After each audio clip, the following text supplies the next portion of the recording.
Yeah, g'day everybody. Here we are. We've got into Melbourne here. Billboard Battalion here, Wade Northhouse, and we're in right now. We're in Spring Street, and we're just looking at where police have got the streets all blocked off, or well, for most people anyway, by the looks of it. Anyway, so yeah, we're going to do a walk down to Parliament House. We just wanted people to see all the fire trucks here. There's a huge number of them along here. We'll come up this way. The streets are blocked off. We took part, well, we were got sort of in between everything as it was rolling into Melbourne. There was just blue and red flashing lights for everywhere as far as you could see. The middle of the city was full of,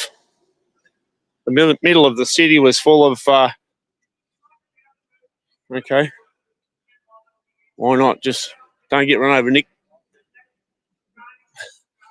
That wouldn't be a good look. Absolutely not. Anyway, there's proceedings are happening up in front of us there. Speeches are being made, so we're making our way up there now to just give people an idea of how many trucks are here. A huge number of CFA trucks. Some of these brigades I've never heard of. So they're coming from a fair old way away.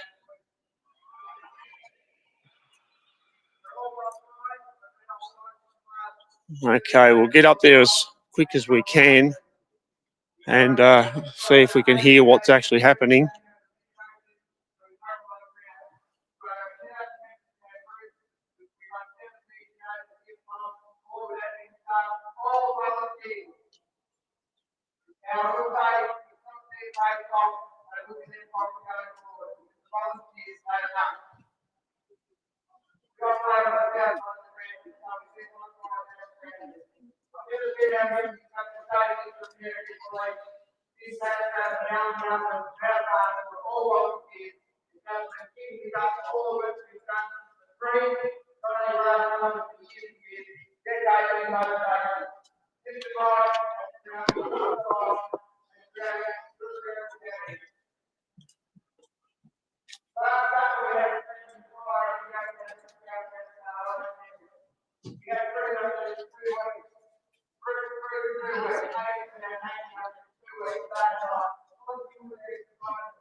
As a group, we burned 500 kilometres of roads to protect our local community. It's in our DNA. We do it for nothing. Our 400 private units make a significant contribution in extinguishing all our fires, day and night. And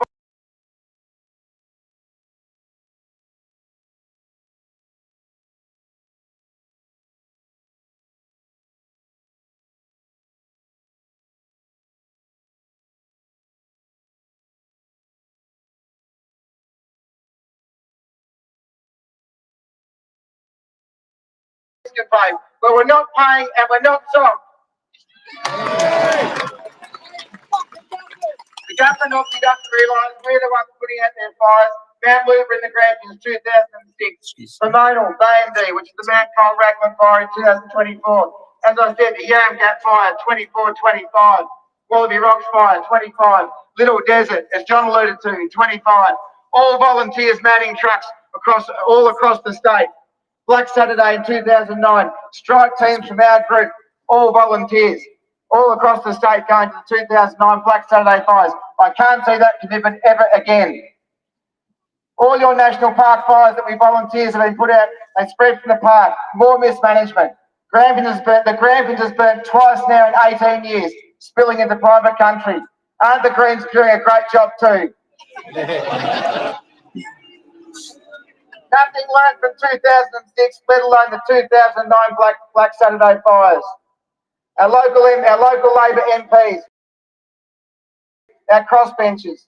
Obviously, we've sent emails over the past months. Obviously, deaf ears.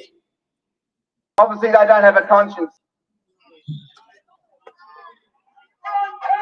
The cost of living and mental health. I've never ever been so front and foremost in the bush at the moment. Cost of living and mental health. Australia puts it high on the radar. All the pre-federal things on the radar. And now, cost of living and mental health. How do you think we're going? We live in Australia too, and the cost of living has gone through the roof, and mental health is an all-time low. So many pressures on, and you introduced this tax so wrong. It's your choice. It's the state government's choice to leave this state unprotected. It's not ours. You haven't consulted. You haven't listened. You just don't care.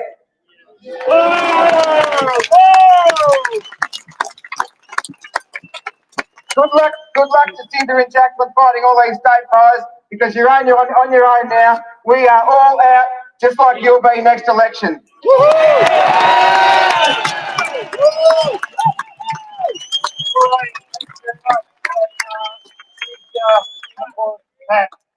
I just want to acknowledge something, though, that somebody here before was possible. What you see is the coming together of career, volunteer firefighters, all the emergency service workers here today. So a big round of applause to FRB, CFA, SES, big round of applause to all of you. And you know, like the most interesting thing about this, you never seek accolades. You just go about doing your job, saving life and property. And at the very least, what you want, what you need is support from your government. You don't want to be used as a guise, as a shield to raise money to retire debt. Now I'm going to give it another wind up, and I'm going to ask you to actually say a little bit louder this time. What do we want? When do we want it? Now! Why do we want it? When do we want it? Now! What do we want? When do we want it? Now! All right, well done. Well, it might be the last time we'll be doing that before we leave. But can I just say, I want to introduce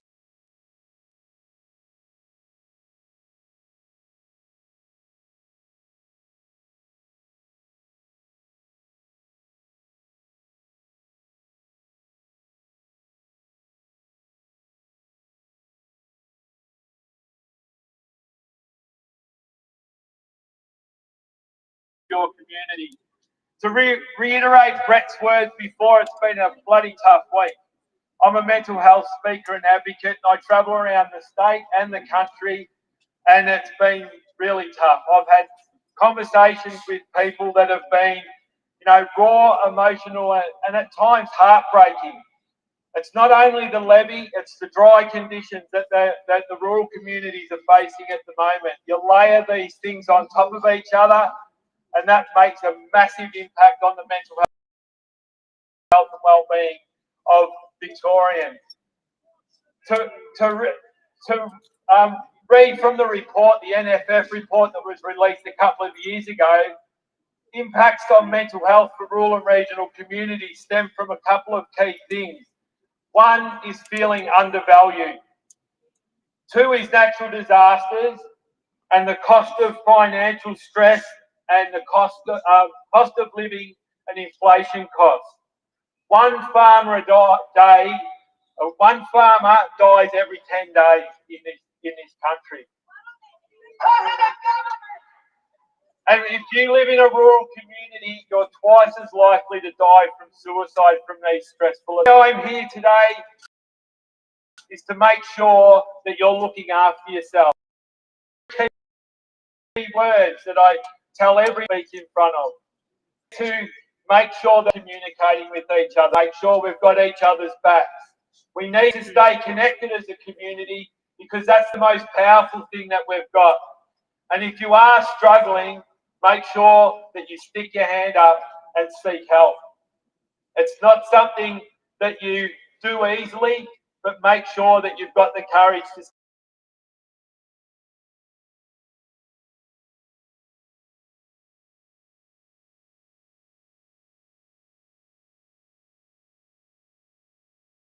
Thanks very much. Sorry, Andrew, but can I say, like, we're up here and we're speaking words, but what Andrew just talked about is the real effect. And that is people are really suffering to the point where it just gets all too hard. And that's becoming even more. So what he said is true. We're all human. And if you need help, you'll get it. But please do not suffer in silence. I want to actually let him say a few more words, and then we'll have one more speaker, and then we'll wrap up. But when we do that, again, the Victoria Police has been absolutely fantastic.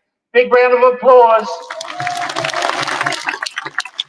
And make sure when it's time to disperse, we respect what they've done for us, and that is that they gave to come together before the Parliament on Budget Day to say our piece. So just remember that. I'll hand it over to Andrew.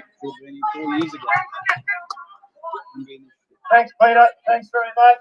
And for all those that didn't bring their own megaphone, we're here to make a stand. I just want to make a couple of comments first of all, just to clarify some of the comments around percentages on tax. Farmers last year paid an extra 75% on their fire services levy. This year they're faced with a 189% increase.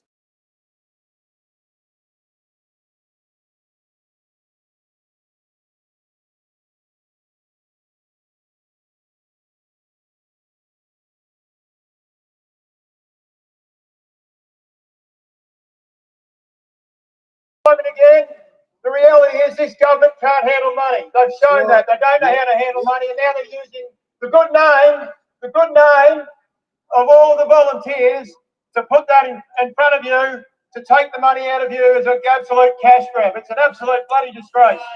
I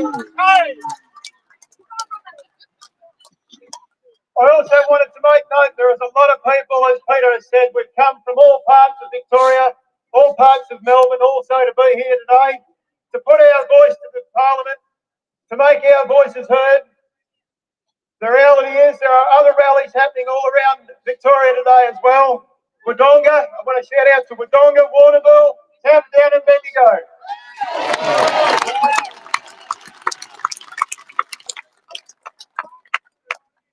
That's right, the trains also let us down, there's no question of that. I'd also, again, like to make a shout out to the coalition, to Brad, to Danny O'Brien, for their support today here in the party.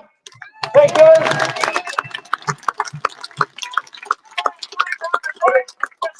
And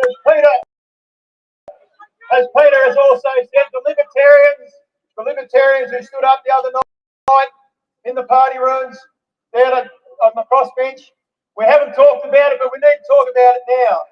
The reality is, in November 26th, we get the opportunity to vote. The Food Army is here today. We're here to make a stand. And the reality is that stand needs to continue. The action needs to continue.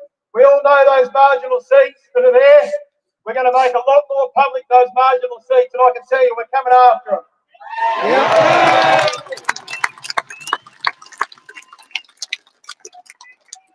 We showed what we can do. We showed what we can do in the federal election.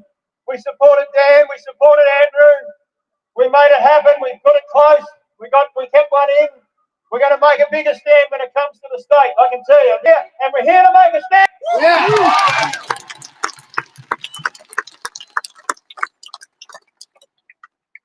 The parliamentary inquiry. That's what we're after out of today. The moratorium. This government is just idiotic not to respect what's going on here today in the city.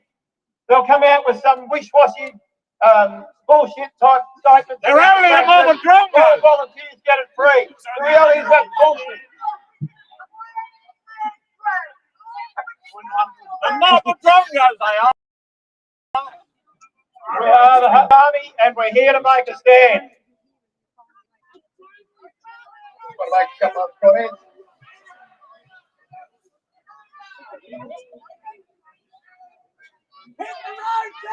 We want to know, that's right. The Premier is over on Federation Square, I believe.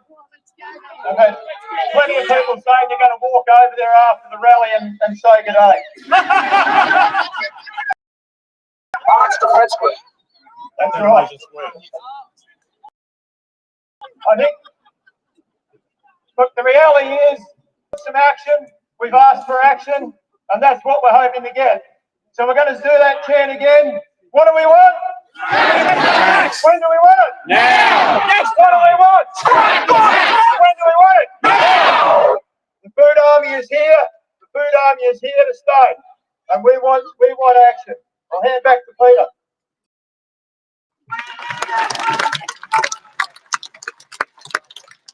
All right, okay. Thank you very much. If I could, just a couple more speakers. You've been all very patient. Again, I said when it's time to disperse, we need to do that in an orderly way in cooperation with the police. On the other night, I sat in Parliament there with a lot of other people, transpiring before our eyes, and that is that the legislation, for the sheer weight of numbers, passed against an enormous amount of emails saying this is wrong, against an enormous amount of facts being put to say that, look, really this is false economy. It's not about voluntary emergency services levy at all. It's about retiring your debt. Now it takes a big person. It takes a big person politically, especially when you're a minority, to actually say no. Now, as I already said, One Nation voted against it, Democratic Liberal Party voted against it, and the shooters, a big round of applause. And I'm going to put them on the spot.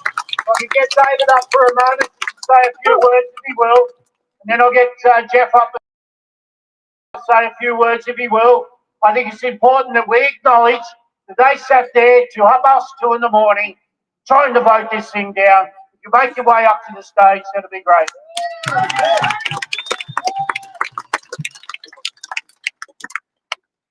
Victorians pay enough tax already. And do you feel like you get good value taxes? No! No! This government pisses away money on all sorts of waste. I was chair on the Commonwealth Games inquiry. They pissed away $589 million. And what did you get for it? Nothing. They made a promise before the last election that they would have all of these sporting events all in the regional areas. And then what happened after the election? They said it was too expensive. Too expensive. They knocked it on the head. And you know who benefit from that money? Your money. Glasgow. They sent the money to Glasgow. They didn't even give us free tickets for it. And now, when they don't have enough money, because they pissed it all away, they use the good name of volunteers, of firefighters, and everyone else to raise more taxes. And the idea that they couldn't find waste in other areas to pay for this is absolutely a lie. I made a promise as a Libertarian when I first got elected to Parliament that I would never vote for an increase in taxes. Last week at 2:30 in the morning, I kept that promise, and others should make that promise as well. Victorians are taxed, no more taxes. Yep.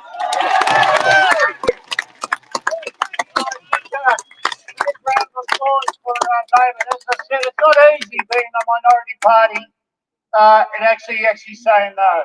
It's not easy at all. I also want to put my hat off to the Liberal National Party, One Nation, Shooters Party, Liberal Democrat Party. They sat there to all hours, 2:30 in the morning, and they actually argued it. They tore it apart, and they exposed it for what it is, and that is our tax. Now, before I get Jeff to say a few words, just want to do this again, because it'll be a while before we come together the way we do.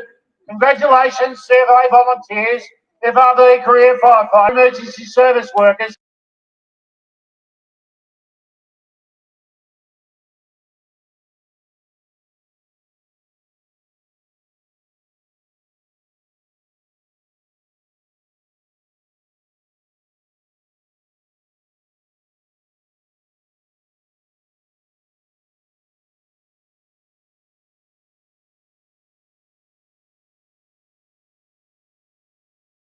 last Thursday, the bill was passed.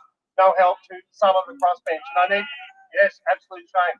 But I need to point out, as Peter has, it wasn't all the crossbench. One Nation, Libertarian, and my party, the Shooters, Fishers and Farmers, voted against it. We stood with the CFA in 2016. We stood with the CFA in 2019, and we stand with you now. So the one thing the message is, and we've had it time and time again, scrap the tax. This is one thing we just can't keep on sticking, or the government can't keep on sticking its hands further and further into people.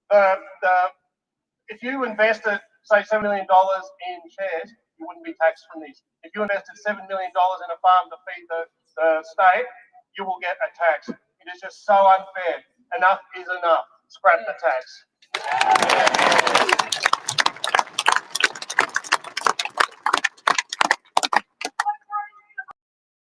All right, okay.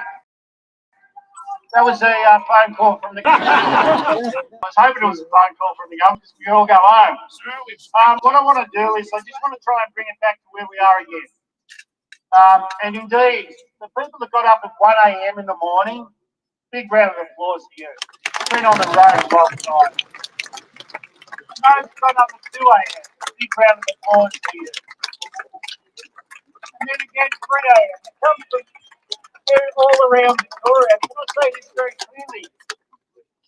The community don't always agree. And in fact, that's what democracy is. We have different views, and that's a good thing. And our community is a very rich tapestry.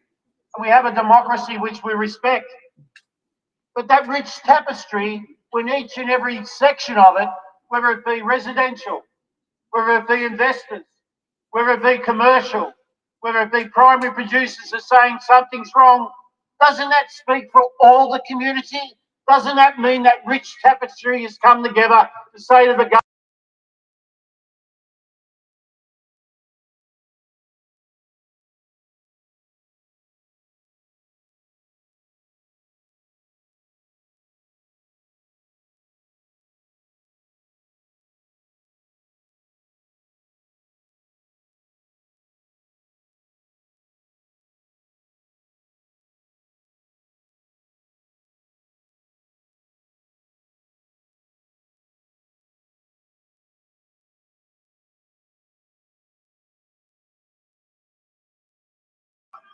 yes, Rob is here, and give him a chance to catch his breath, because he got stopped at Bacchus Marsh Railway Station, then at Deer Park, and this is the commitment of this particular person, which is reflected of each and every one of you. He caught an Uber here. He caught an Uber here. Big round of applause to you, driver. But he caught an Uber here to tell his story. Let him tell his story. A big round of applause for Rob. Make your way up. Away you go, fella.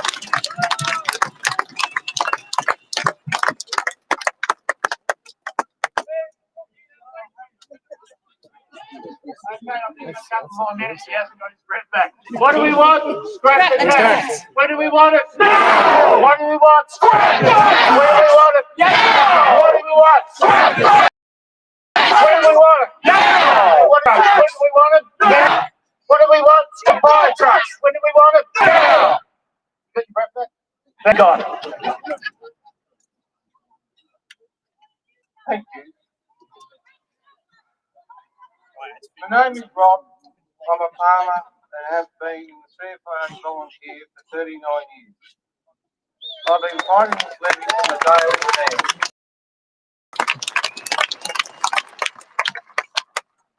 There's been a lot said about the councils and their role in this. Let's be clear, the councils are forced to act as government tax collectors. But in doing so, they've exposed rural councils to enormous risk. Under the law passed last week, councils still have to pay the state government whether the levy is collected or not. That means farmers can't pay, won't pay, and the councils will be left with holding all the debt. At this rate, rural councils will be bankrupt within 2 years. But it also gives us one key advantage. The advantage is unity. All 39 councils stick together. They can say we will only collect this levy at the same rate as the residential properties and no more. It should be across the board for all businesses.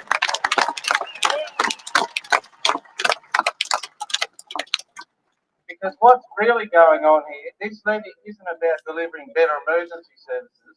It's about plugging a hole in the government that created it themselves. After paying over $90 million from Triple O and CFA, they are now trying to refill the bucket with not city taxes, but from the pockets of volunteers and primary producers. It's not a policy, it's a betrayal. Traitors! There is a council west of here that hasn't raised their rates in 7 years. They've got no debt, they've got money in the bank and future money for infrastructure. Why? Because they operate like a business. Treat their budget like it matters, as they know it's not their money to waste. That's how rural councils operate, and it's about time the state government did the same thing.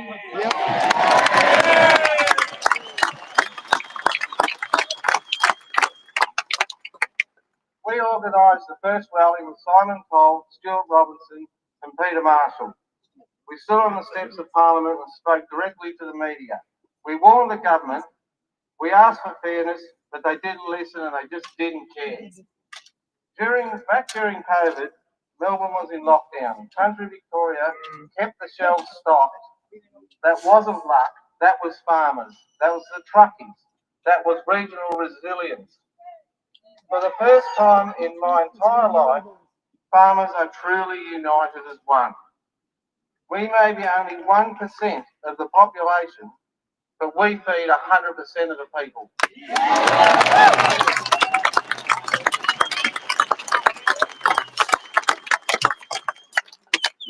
You've woken a sleeping giant. You can't control if you don't respect the farmers, and you won't have any food. And if this government refuses to listen, we will stop the food from leaving the farms. Meat, vegetables, cereals, grains. A week at first, and if you don't listen, we'll do it again. And if you don't listen to that, we'll do it again. Your food isn't grown in the supermarket. It's grown by us. And let's clear something up. The government keeps saying CFA volunteers are exempt. That's not true. It's not an exemption, it's a capped rebate. You have to apply every year after you have paid your levy in full to meet the criteria that still hasn't even been finalised. And if your farm is worth more than an arbitrary number set by the Treasurer, you will have to pay. Furthermore to that, the cost of the government workers processing your rebate is also coming out of the farmer's levy. So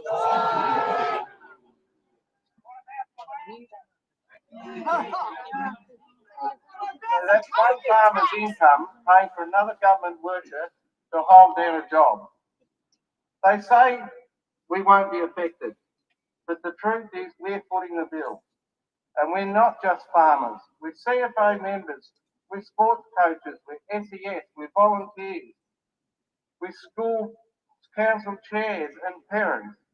How many hats do they expect us to wear? You can't just keep piling it on and expect the people to keep going. We farm, we feed, we protect, and now we're expected to fund that too. The capital improved value on our farm is no way an indication of the money we had.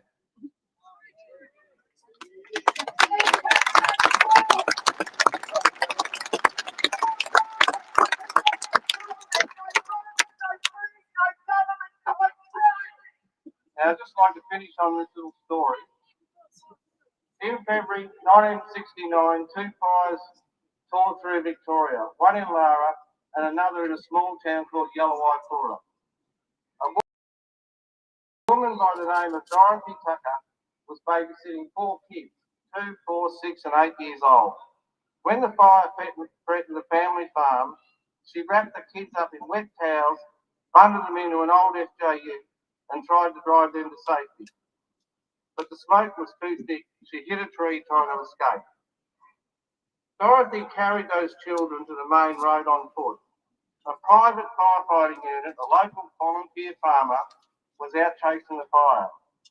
They couldn't see through the smoke, so they drove with the windows down, listening for the gravel under their tyres so they could stay on the road.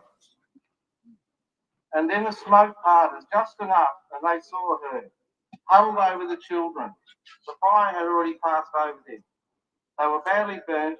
They spent months in the Royal Children's Hospital, but they survived. I was one of those children.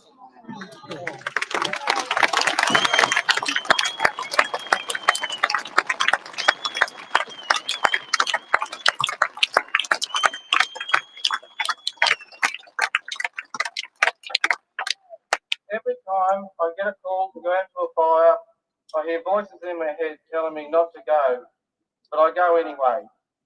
Because maybe one day I'll get the chance to help someone the way Dorothy and those volunteer farmers helped me.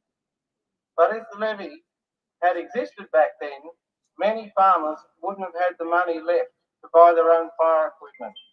If the levy had existed back then, maybe they wouldn't want to risk their life to fight fires and be charged for it through the nose.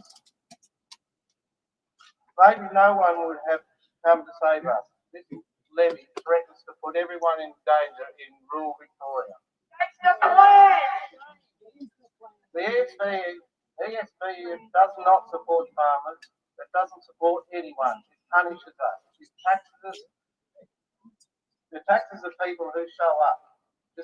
Jacinta, we don't sell our souls to the highest bidder like you and Jacqueline did on Wednesday night. We are respectful people. We value our neighbours. We back our communities, but you sold us out.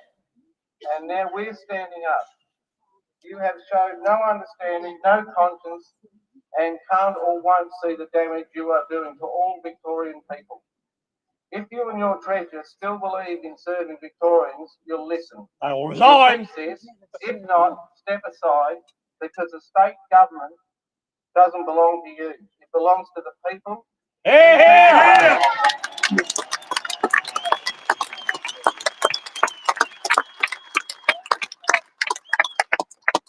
The people you are supposed to serve. We pay you to do a job. Start doing it properly, or the Governor General will leave you of your duties permanently. All right, thanks very much. Exactly what our members do, both career and volunteers. Andrew's going to say a few words and then I'll come and wrap up. Again, I want to say a couple of things about being respectful to the Victoria Police. I can tell you, rallies like this, right, I'm reading the room and I'm asking you to read the room. What I'm saying very clearly, they've gone to a lot of lengths to allow us to have our say. Now, I'm going to hand over to Andrew, but this afternoon there's going to be a budget. There's going to be a budget. And there's going to be an announcement about 1:30. They're going to talk about a surplus. $500 million surplus. You actually paid for that surplus. On top of that, you're going to hear about cuts in the public service and everything else. About time! And what I really want to see is us come together. And I actually will finish when I wrap it up. I'll hand over to Andrew. But this is the beginning. It's not just one off. So over to Andrew. Thanks, Peter. We stand here today because of the actions that happened last week. We said when we stood here on the steps of Parliament, the House that makes the decisions before they made the decision, that if they got it wrong, we'd be back. Well, we're back. Hooray! We're back. And we're here to make a stand. Yes! But what do we want?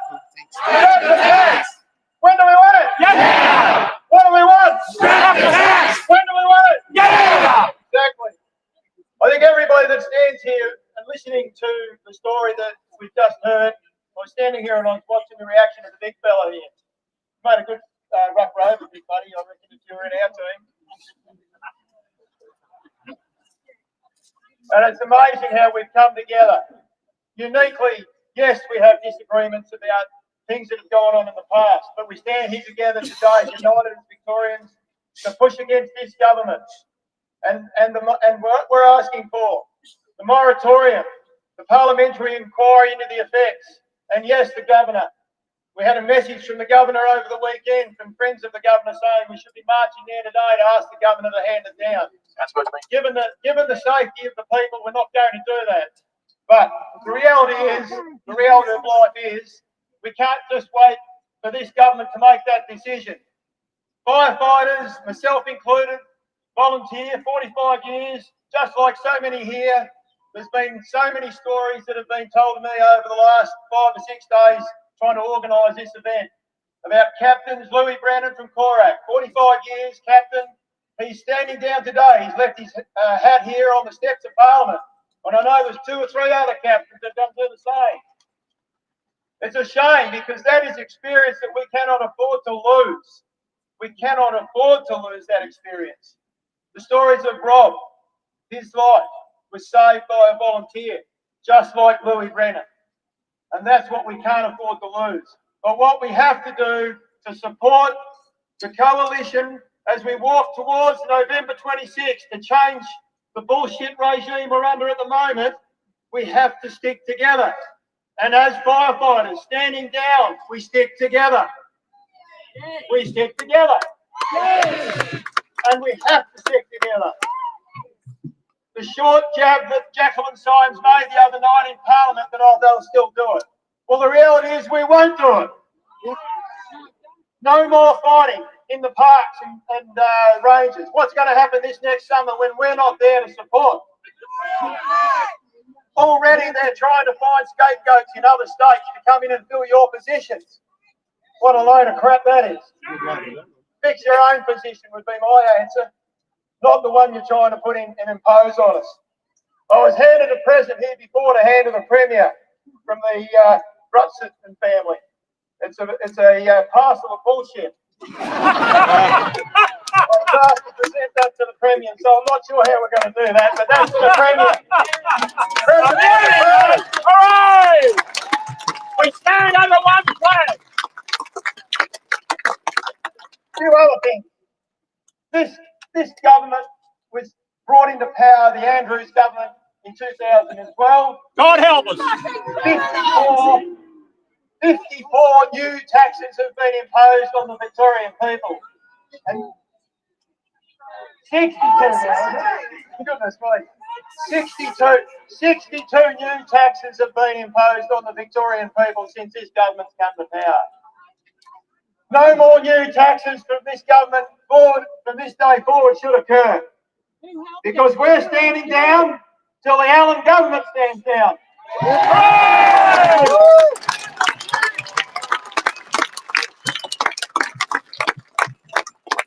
I didn't spend the last 5 or 6 days trying to organise and morale everybody to come today together to walk away from here, not knowing that we've got some sort of result. We've got one result. The coalition are going to support us. But the Food Army has to stand together. We have to stand together. The Food Army has to stand together to resist it. We're standing down until the Allen government stands down. Hooray! The other action that we have to take is we have to withhold the tax. The fire services levy component has to be withheld. And we have to stand with our shires side by side to prevent action on our shires. We have to stand together. We have to be united. We cannot fall apart. We are the Food Army. We stand together.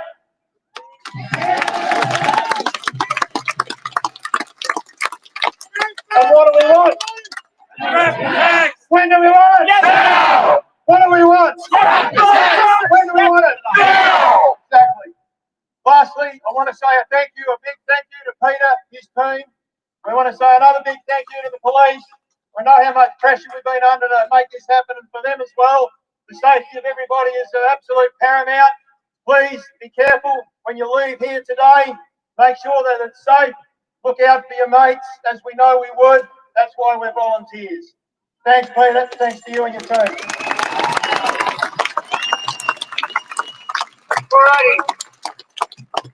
Alrighty. Thank you, Andrew. And it's, Andrew's probably understated the amount of work that's gone into this. The amount of people behind the scenes from all areas of Victoria, from all different groups. I want to thank our delegates who've come along, people who put the barbie on, you staff, you're all here today. I've got to tell you, when we come together like that, we're probably invincible. And these type of things do unite the community. I just want to say it again. We're talking about what the worst impact of this tax is to rural Victoria. But that restaurant down there, I know you're having a look at us. We might come there a little bit later on. But put that aside, you're about to get slugged with an extra $1,000 a year, mate, because of this government. The same with each and every household. Everyone in Victoria is going to get hit with this tax, and it's not a levy. I want to finish on this note. This man here, along with Rob, how can you not be touched with what Rob said? But it's true. It's who we are and what we do, and they never seek accolades. Yeah. I want to actually finish on this note. I started on it. We don't always agree, but we are the highest respected profession in the community. That is our greatest asset because of what you do. Do not damage that. The police will want you to leave in a certain way. Doug will come up here at the moment, has been coordinated with the police. Please respect that. Now, I want to say the final thing. I am proud to be up here today, not just as a professional firefighter or a career firefighter. I haven't done that for a while. But when you represent good people like you do, Andrew, it means so much because when it comes down to it, that's what we all are, good people. And what we want is a fair go. Scrap the tax now.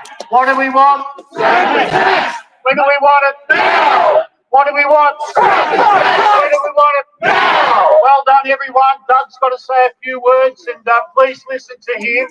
This couldn't have happened without the cooperation of all emergency services, including our police colleagues. Over to you, Doug. And I'm going to get him to wear pants next time. Thanks, Peter. Again, thanks everyone for coming out. Well, this will be quick, but as Andrew and Peter have said, you should be commended on your discipline today and more importantly, your unity on this issue. But what we need to, as we sort of break apart from this, is we need to respect our Victoria Police colleagues and be under their direction. So I ask you all that are on foot to move off in an orderly fashion. The drivers of vehicles that are parked blocking roadways and tramways, could you please make your way back to those vehicles? Let's actually not impact the community that's supporting us, right? Let's support the community. Let's listen to our Victoria Police colleagues, and under their direction, what they will do to begin with is the vehicles that are facing south, they will leave first. We will hold the vehicles up to my north that are facing south off first under Vic Pole's direction. When they give you that direction, then you can move off. So like I said, please, as we disperse, please do not leave any trucks blocking the tramways or the roadways so that we impact the community of Melbourne. Thanks, everyone.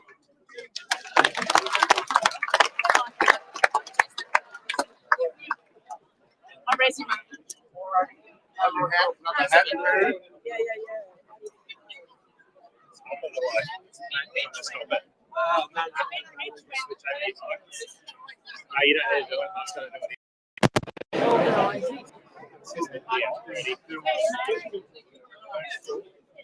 So there we have it, everybody.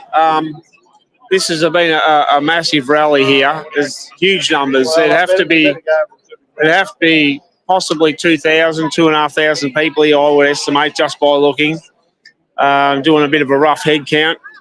So it's been a great turnout by the Country Fire Authority, by volunteers, by other people in the crowd, and I'm sure there's plenty of people from Melbourne who have come here as well, because what we've found over the years is that if people in Melbourne know what's happening in the country, then they will respond as well.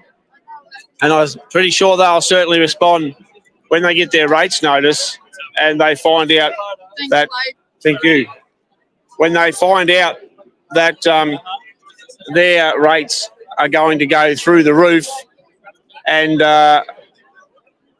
you know, what their politicians have done to them. So, you know, they talked about different parties here before, but let's have a look at the likes of the Labor Party and the Greens. You know, they are the ones who hate agriculture. They're the ones who hate farmers. They're the ones that hate the community and our state. So they are certainly in the business of wiping us out. Love your work, brother. Good on you, mate. Thanks for that. Another freedom fighter here, mate. Good on you. Thank you. Yeah, so this is the battle lines have been drawn, I think it's fair to say. And this is only the start of what's happening. This hasn't really begun, because I can tell you now, the Allen scumbag so-called government, they're not working for us. They're working for foreign terrorist organisations, and their orders from afar will be to continue to do whatever they can to destroy our country. So we heard some comments there before about how many taxes there were, and so they said they've had 62 new taxes. So you can see where this is going. You cannot sustain this. It's not sustainable. They're going to send the state broke. They're going to send the country broke, and that is the plan. So a lot of people here today, they're pretty new to the kind of stuff that we're talking, sort of stuff that's happening now, and more people are following Billboard Battalion. They're listening to the lies, they're listening to the information, and they're starting to say, okay, we can see what's happening. And, you know, they don't want to. They don't want to be saying this. They don't want to be believing this. The amount of farmers that I listen to who still turn around and say, oh, but I can see what you're saying, but I can't believe it. I don't want to believe that our government would deliberately be doing this to us. Well, the facts are, yes, they are. It is not what we want to believe, but that's the evidence on the ground. So we have to take action about that. We have to make sure that we keep spreading this information. We're starting to get, got people falling over stuff here. We've got to keep bringing in more and more industries, more and more different groups who have never been involved in this stuff, because our ability to win is based on numbers. It's based on the community coming up to speed with what is being done to them. And, you know, the community's where it's at. Education, information, that's where it's at. So at the end of the day, we have to keep pushing back. So we'll get going in a second and start doing a bit of walking around and see who's about, see who's willing to have a bit of a chat, because I think there's a hell of a lot of knowledge here. There's a hell of a lot of experience. Some of these firefighters are third, fourth, and fifth generation. So at the end of the day, you know, this is going to be a chronic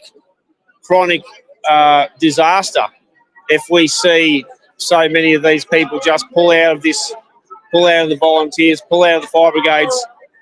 This is going to be catastrophic. So anyway, g'day, how you going? She's going to be a fair old battle, but anyway, we need to get amongst it. So we've got our bits and pieces here. We probably shouldn't just leave them sitting there where they are. So we better start to move around and catch up with some people.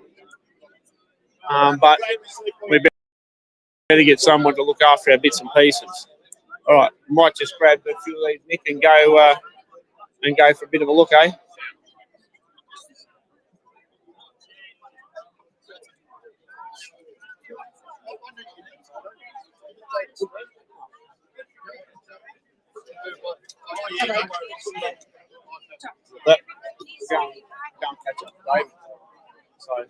Wait, are we doing anything about the landlord's COVID recovery tax that's been added to to their land taxes?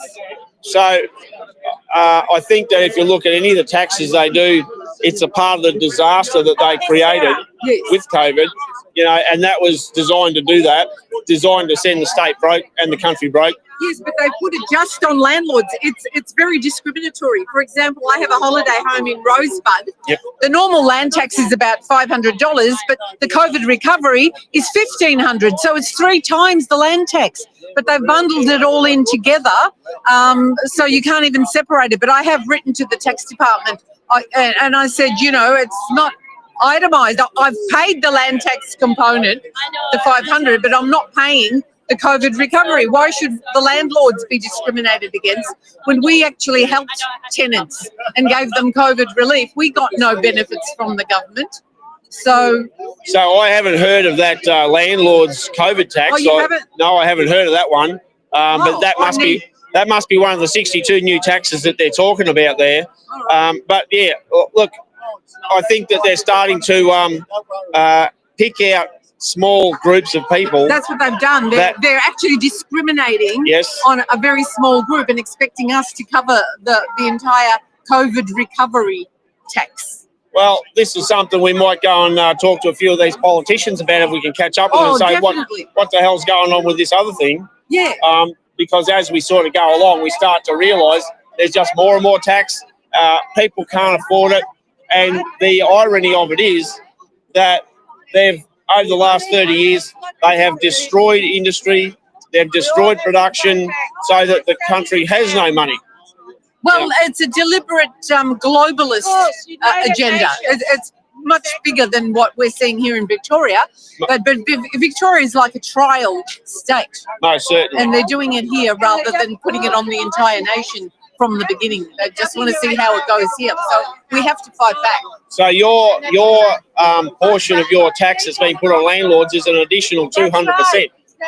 Well, yeah. Well, if it's normally 500 and now it's nearly 2,000, that's 150%.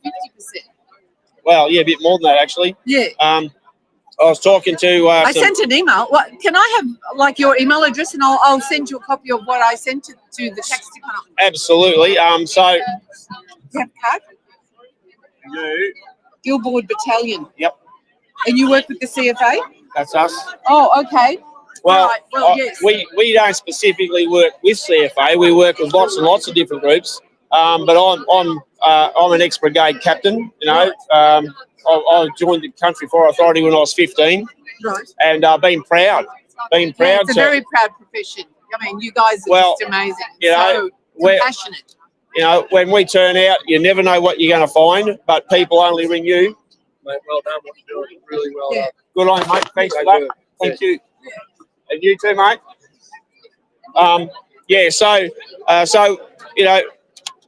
This is a disgrace that they would attack primarily firefighters. I mean, what the hell's going on with this? Kind and generous, compassionate people in the community. And you'll see that most of the people here today who are in CFA have come from brigades out in country areas, in rural regional areas. So, a huge majority of them would be farmers. Yes. And, they're going to be hit the hardest. Well, what are they going to do if the farmers and the fire brigade people just don't pay the tax? What's going to happen then? And the landlords, we all get together and say, this is not good enough. Let's see you run the country without any money. We're not giving you any money because all you're doing is using it against us. You're using it to destroy us, in fact, and you're enriching yourselves. You know that Albanese has increased the salary of all politicians by 100% since he got in. And it's an outrage. And it absolutely is. This is the way it's going, though. And now this is the only answer to it, is community coming together, sticking together and fighting together. That's the only way this is going to do any good. Absolutely. You can talk about all the parties and all that sort of thing, the coalition and whatever. It's the people that make the decision in the end, and it will happen. And if the people don't come together, the politicians are never going to be concerned or frightened about what you're doing. That's it. So they'll just ride roughshod over you every time. They are afraid of us coming together, and we have to use that fear against them. We have to come together. Well, and we're not trying to make people frightened. We're just trying to say, hang on, just do the right thing. that's all you need to do. Just do the right thing. Yeah, but they're not into doing the right thing. They have their own agenda. They've got quite a number of them, actually. Yeah, well, we're going live. We're doing lives right now, so you're talking to a lot of people. Oh, okay, wonderful. Right now, so because that's how we need to do it. We need to get that information out in the public, and this is how we do it. Wonderful. So thank you. good on you. Thanks so much, Wade. And I will be in touch. Beautiful. How you going, mate? I do. What's all happening? Mate, same old stuff, just getting worse. It's just getting deeper and getting more choppy. Did you see the flyer I sent you? I put it on your, just one of the comments about saving my wallet and declaring it a flood zone. Well, look, I think we're going to see all these so-called environmental climate change overlays being laid over all sorts of places. And this is just another one of the things that they do to try and wipe us out. Well, they snuck that through without anyone knowing too. Mate, at the end of the day, the only thing that's going to beat this is when the people wake up. This is all a specific strategy. Yeah. This is not an accident. They haven't done this just to make some extra dollars to pay the budget. They couldn't give us stuff about the budget. They're only interested in finding ways to send people broke and bankrupt and get you off your land. Well, you saw I watched Footy Show last night. He had a farmer on there and a firefighter, and they had absolutely no idea who was protesting at the time. It just shows that they were ignorant to it. You know, he thought it was pink-headed people, you know, airy-fairy flower power people protesting back in the day, you know, against the mandates. But it was actually these guys. We knew it was coming. Yeah, So, she's been on the agenda for a long time. They've told us what's happening, and this so-called levy, no, it's a tax designed to destroy our farmers. This is part of the war on farmers, the war on the Australian people. well, it affects everyone. Absolutely, So every Victorian should be here. Every Victorian. they should. Every landowner. Well, at the bottom line is, you know, things like this. More and more people ask questions when they get their rates notice and they see a massive, big, extra heap of debt. They're going to start going crook then. So I think it's, you know, it's a work in progress, but we're running out of time. So we've got to push it as hard as we can. We've got to shove this as hard as we can. You can see well, councils are doing different things across the country, Absolutely. but all designed to destroy people living in the country. That is exactly right. So, you know, like floodplain, never flooded, but it's a floodplain now. All designed so nobody can invest and get people off the land. Yep, absolutely. So, All right, well, I might get going and catch up with a few others. good work. Great work, mate. Thank you. We'll catch up with you another day, eh?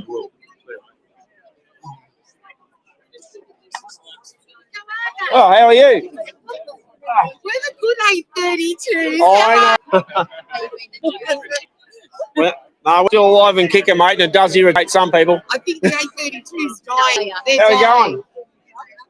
Well, we're here, mate. We're standing up. We're in the game. We're in the fight. And never say die. Never say die. So, are you some kind of firefighting, or are you just here as a landowner against this? Landowner supporting the CFA and the farmers. That's what we're here for. Well, if you're a landowner, you're supporting yourself as well. And all the other people who own homes or businesses that don't realise what's going on. And but as we've just been saying, they're going to very soon when they get their rates notices. We're going to be a fairly big shock to a lot of these big business people too, I suggest. That's right. And also when they're starting to pay $10 for a litre of milk or $10 for a loaf of bread, then they'll wonder why. Or when there is no loaf of bread or there is no milk, which is where that's the bottom line. This is where this is going. In the meantime, I'll wipe out Australian farmers, import all this crap from China, all the stuff you drink it and then you start to glow in the dark, you know what I'm saying? And if you know how they grow stuff in China, their farming practices, she's pretty gross, mate. So, but anyway, this is good to see so many people turning out. That's right. So how far have you come from today? We've come from Wallen. They told us that the trains were going to be all stopped. So some people got stuck, but we were able to get on the train and get here in time. What are the chances they're going to stop the trains? Can you believe it? I think that these politicians don't like seeing these bigger crowds turn up here, particularly farmers and firefighters and community members like that. I think it worries the hell out of them. But they're not scared. They're not worried about us because they're not working for us. So, you know, we've got to really push back hard. And this is just the start of hopefully an avalanche coming down on top of their heads. That's right, and hopefully the numbers will grow. That's what we need. We need everyone down here supporting well ourselves really, because we're gonna feel the pinch as well. So there's a lot of people that don't know what's going on and don't know what we're fighting for. It's about time they pull their heads out of their asses and start finding out. Well, knowledge is everything. The learning curve sometimes is pretty steep, but for people who have been doing that for a long time, such as us, we know what the plan is, we know what the agenda is, and we're very, very quickly running out of time. And you know, see what's happening with the Australia signing up to the likes of the WHO treaties, the pandemic treaties. We've seen what the governments in states have done around Australia. So they are setting up to shut down any kind of protests. They're setting up to ban what you may or may not be able to say. And this is happening in England right now. People are now in jail just for speaking. So, you know, as I said, we're running out of time very, very seriously, and it's going to be a big problem very soon. And what do you reckon about when the federal government sits again, now that scumbag and all these other slimy mongrels are in there about say, for example, the misinformation, disinformation laws that we just defeated prior to Christmas by only a couple of votes? Well, I've got my own theory. We've had an influx of 2 million immigrants, and I think that's their yes vote. So I'm a bit worried because there'll still be a lot of people who are supporting the grubberment, I call them. I'm a bit worried that it's still going to go their way, and if not more people vote, we know that the voting system's corrupt, but we need to make sure that we make our vote count. So we'll wait and see. Absolutely. Wait and see. We've been doing this fight for a long time, 5 years in the running. We've been here before. A lot of these people haven't been here before, so they're us 5 years ago. Yep. So it's only starting for them, but we've seen it for a long time. Well, people are starting to wake up now. Not the what they might call the conspiracy theorist people. Now the so-called normal everyday people are starting to work out. Catch up, yeah. They're starting to work out this stuff's very real. They're all becoming conspiracy theorists now.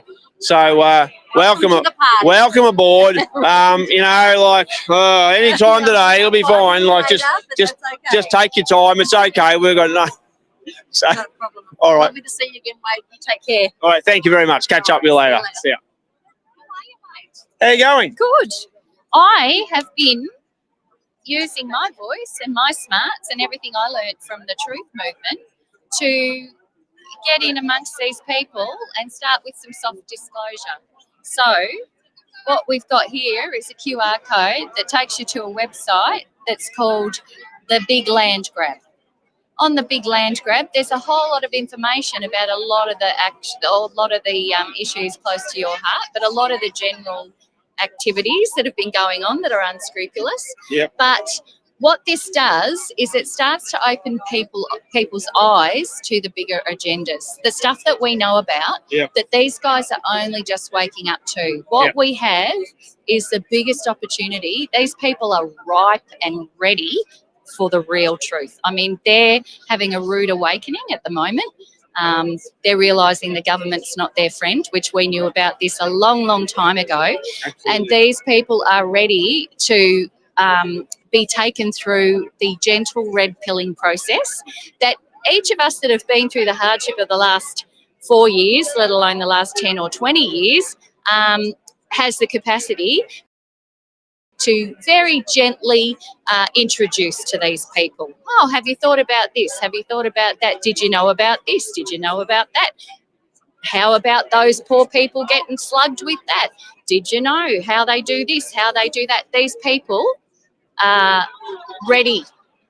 And I think we should be, those of us that have got the time and the energy and the compassion, we can be here to support them through what they're going through, because we've been there and we've done that. But we can also start the process of the gentle, soft disclosure and the red pilling. I think there's an ability for the soft and gentle approach and also the maximum impact approach, and just see where that lies. You know, some people are going to go, oh, I like this, but don't like that. Others will go, I never knew this stuff. How come we've never been told this? Yeah. So therefore, you know, I think that's a very, very serious bad indictment on a lot of the stuff that our politicians do every day. They don't tell you what's going on. They pull the wool out from under you and tip you over. And, you know, just, mate, we need to understand this is a war on not only farmers, this is a war on everyone in this country. Absolutely. And that's what we're doing at the biglandgrab.com.au. We're going to be updating documents there, and, you know, there's obviously a dedicated fire services levy tab for people to go to. There's all kinds of information for them there. But while they're at the website, they're going to see all the other projects that we're working on. They're going to see all the other things. So I've spent the good part of today handing these out. These CFA guys are going to take these QR codes back to their units, and these people are going to be applying for hardship. They're going to be attacking the State Revenue Office.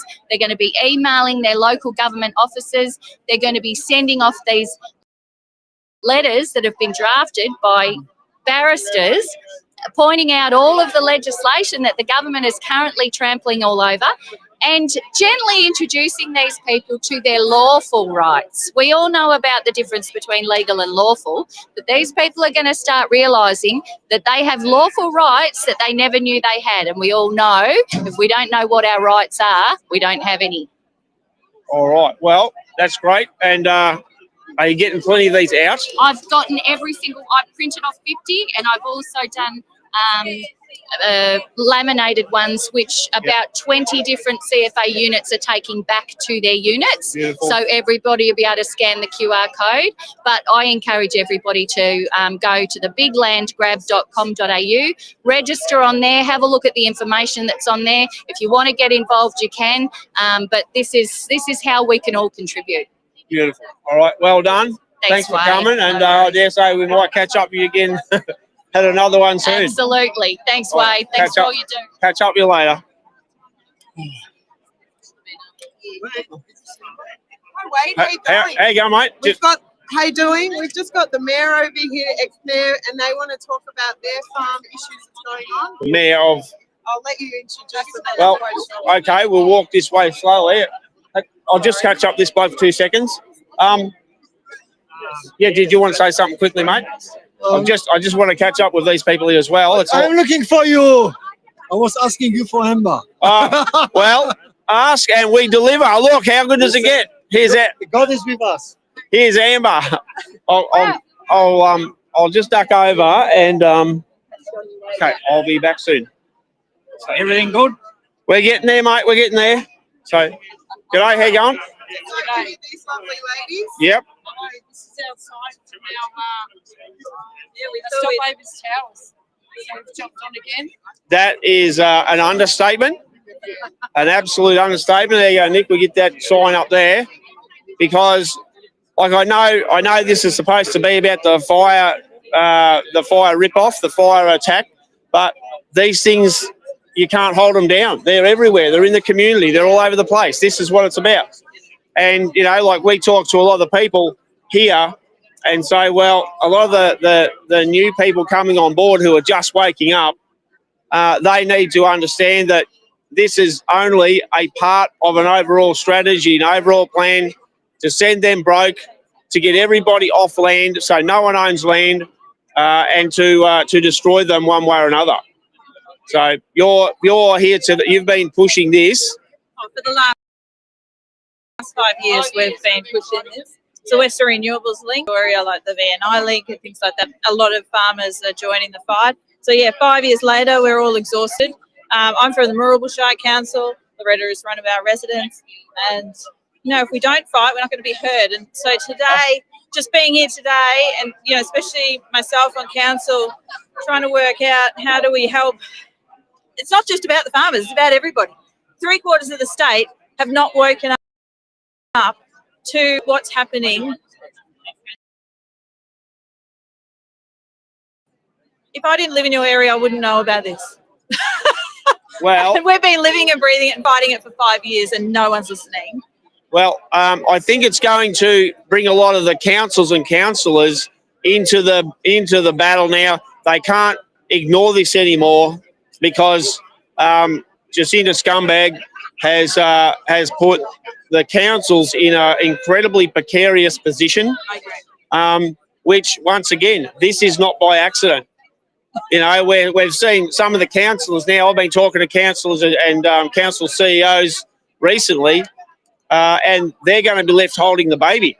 So if the councils can't get the money out of people, as far as I understand, they've got to hand over ratepayers' money from other things to cover this horrendous situation, which at the end of the day is going to send people broke.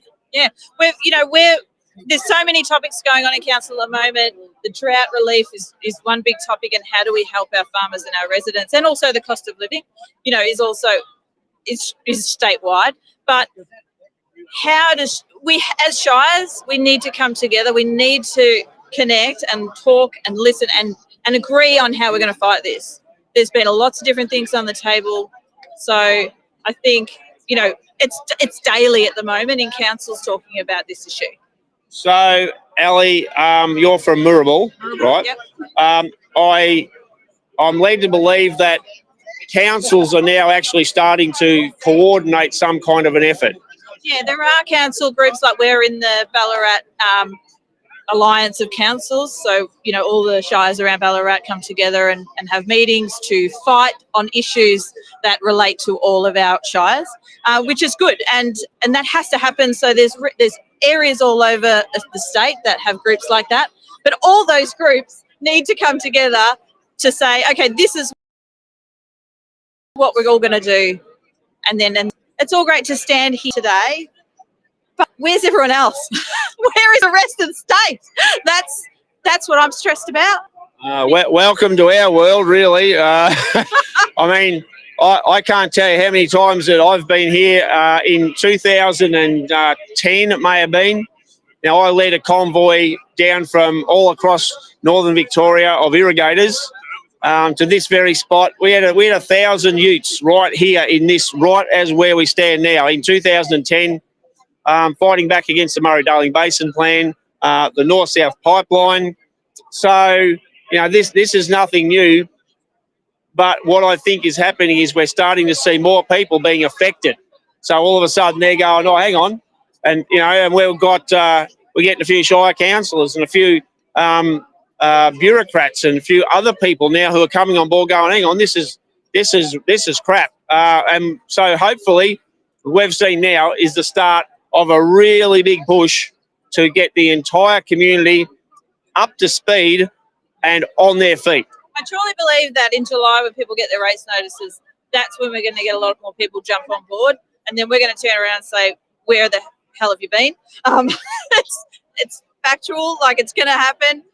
People are going to jump up when they get their race notice. At the moment, there's lots of people with their head in the sand, and we need them to wake up and to listen. Yeah, we're farmers, but this is not a farming and a CFA fight. This is a statewide fight. That's an everyone is waking up to that yet. Boots and all. Yep. This is it. Businesses, small businesses, renters are even going to be slammed with this because because people are going to pass on that cost. So it's mind blowing to think that people think that they're not going to be affected, because everyone is going to be affected. So, do you see this having the capacity for some people out of home ownership and be on the streets? I mean, do you see that it has that capacity? This state is at their knees already. Yeah.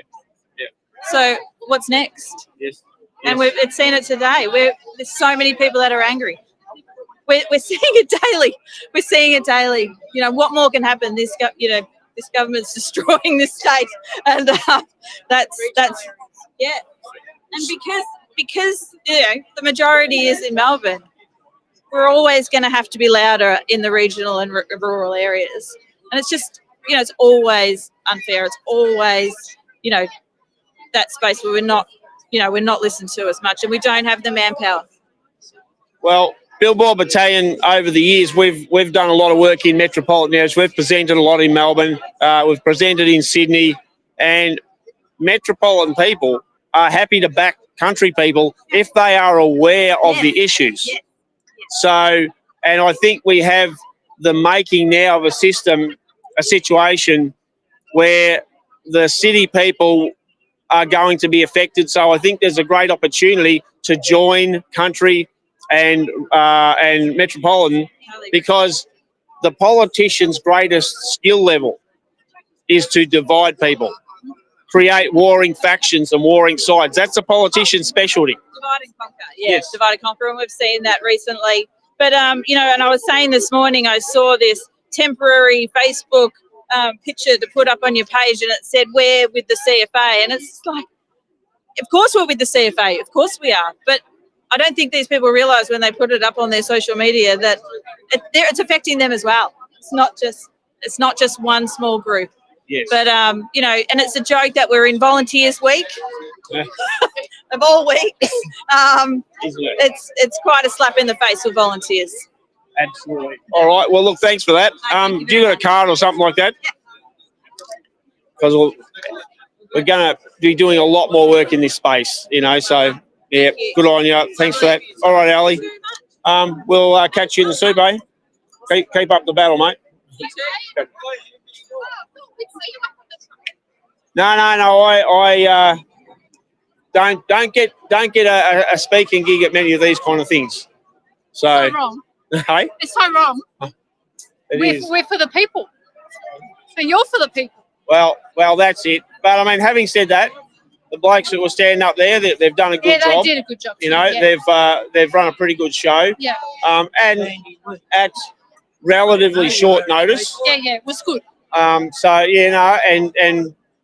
see UFU people mixing up with CFA people, it's seeing people being drawn together for a common goal, against a common enemy. So whatever it is, we'll run with unity. Whatever brings people together and brings us into one fighting force, then we'll take that. Yeah, definitely. So anyway. Together we're one, and it's we the people. It's not them. No. It's us. No. They are our enemies. Yes. They do not work for us. They actually hate us, and they want to see us gone, over and done with. They're following the instructions from overseas. Yep. And therefore that's why this is happening. So, and the more things like this, we talk about this a lot, all the time, and so more and more people. I'm surprised how many people are coming up to us and saying, "Oh yeah, we follow Billboard Battalion and we listen to your lives and we listen to stuff, and it's starting to make sense. We're starting to see the things you're talking about are making sense. Now we understand." So this is people are rising. They are, and people are waking up. Yeah. Well, we've got to keep the pressure on now. It's do or die right now. Yeah, this is it. There's no mucking around. There's no pulling back. Yep. So, but anyway, all right. I better go. We'll get this. We've got this, and we'll keep doing this. Well, we're going to give it our best shot. Nothing's guaranteed at the minute, but we need a lot more awareness. We need a lot more people coming together, pool resources, pool knowledge and tactics and strategies, logistics. Then we're in with a chance. Yeah. Good job. All right. Going. Thank you. No worries. Thanks a lot. Mate. Catch up with you later. Bye. Yeah, mate. Johnny from Council Government Watch Australia. So I've been watching you share what Where say that? Council Government Watch Australia. Yep. We're coming here tomorrow. We've been pushing for something along this line, but what I've been speaking to some friends of mine, and what we've come up with is I guess you could call it 100,000 men from the governing people of Australia to come together, submit evidence and all this different stuff that's happened. And more so what we're doing is, first we found out about the FOI and the whole cabinet voting to close it, lock us down under medical health, and it wasn't medical health, they actually all voted down. So everything that happened from there technically the assumption is I'm making is it's all crimes from there on onwards. Now, as you've seen in the whole of history, we're never going to be able to arrest these people unless we do something different. So today I'm going to police media and sharing something I've put together. It's called a Declaration of Unity. Considering that they've been put through what they've been put through, and only yesterday I found it, the Supreme Court says that we now we can actually sue these guys officially. This is not a good thing for any of us. It's not good because they are community, just you and I. They're wearing uniforms that we paid for. They're wearing the badge that we paid for. But in hindsight now, we didn't realise, they probably didn't realise that they were going to be pushed to doing things that are quite questionable, if not criminal, but we'll find that out also. So I really think this is one example of why the governing people of Australia and 100,000 men to come together, because they'll listen. We've only got 25,000 police officers, but in peace and support and unity with them, because as much as we've been hung out to dry, the CFA have been hung out to dry, and now the police are going to be hung out to dry. We're all going to go against each other, or we're all going to go, like you said, unite and utilise. The one thing I can do is I know all these crew. I've met people like you. I've followed people like yourself. The work you do has been one of the reasons it gives evidence to this history right now. Michael Griffith is another person who's given history, good history, about the evidence of what's going on here. So the point is to gather.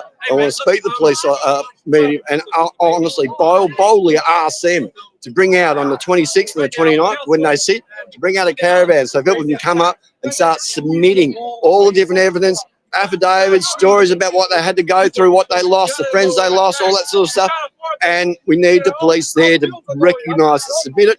And then after that, we've got enough people to start that there is a whole big caravan of absolute, complete evidence of everyday people of what's going on, from even before lockdowns, when the police were arresting all these criminals and they were being released 2 weeks later. Even when they've had done all the amazing work with all the high-end government work, they should have been able to put them together, put them in jail, and they haven't. The 28 is another one. I don't know if they say it's real, they say it's not. Well, I listened to Bill Heffernan talk about it. Now he's retracted it. The thing is, this is always going to happen. I can't do it myself. You can't do it. CFA can't do it. But together on a common goal to go, right. The thing is, cease and assist.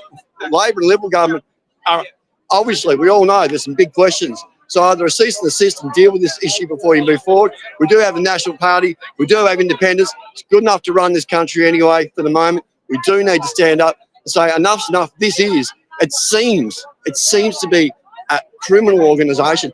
I'm not saying they are. We don't know. There are good people in politics. I've met them before, and I know some really good people. They've said, and God-loving people, and they say, you go in there, it's dark and it's evil. So there's a few things. But to assemble 100,000, bring any type of evidence, affidavit, even the story, we hand it in. If they're not here, we leave it here for them, or we collect it and we start moving on. Point is, that is really important. Then we've got the depth of know your rights, all those other amazing different big groups that are actually going to court. Things that Jackie Dundee, the crew that she's supporting, they're in the High Court. No one knows about it. So this is what we want to try and do, get all this information. I didn't realise that Elbows, or Ellery as apparently his name is, that there's some issues behind that as well. So the hardest thing we're going to say, the last thing I want to say is really blatantly to assemble an arrest squad, not to arrest, but to get the police to arrest them by bringing all this evidence on there and really getting behind as a community, as the community are the police. The police officers are just community members in the uniform that we pay for. So tomorrow. No, well, good on you. Thank you. Good on you too, mate. You've been a great inspiration to everybody. To keep it up with what you've been doing must have been pretty hard, cost a lot of money, and you've sacrificed a lot. So thank you very much, mate. I really appreciate it. Well, we're fighting for our lives here. That's what it's all about. So good on you, mate. Well done. Catch up here.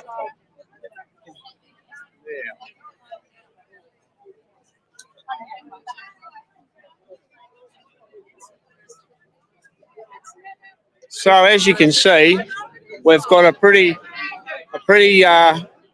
wide sort of a group of people who are here today. There's all sorts of different makes and models.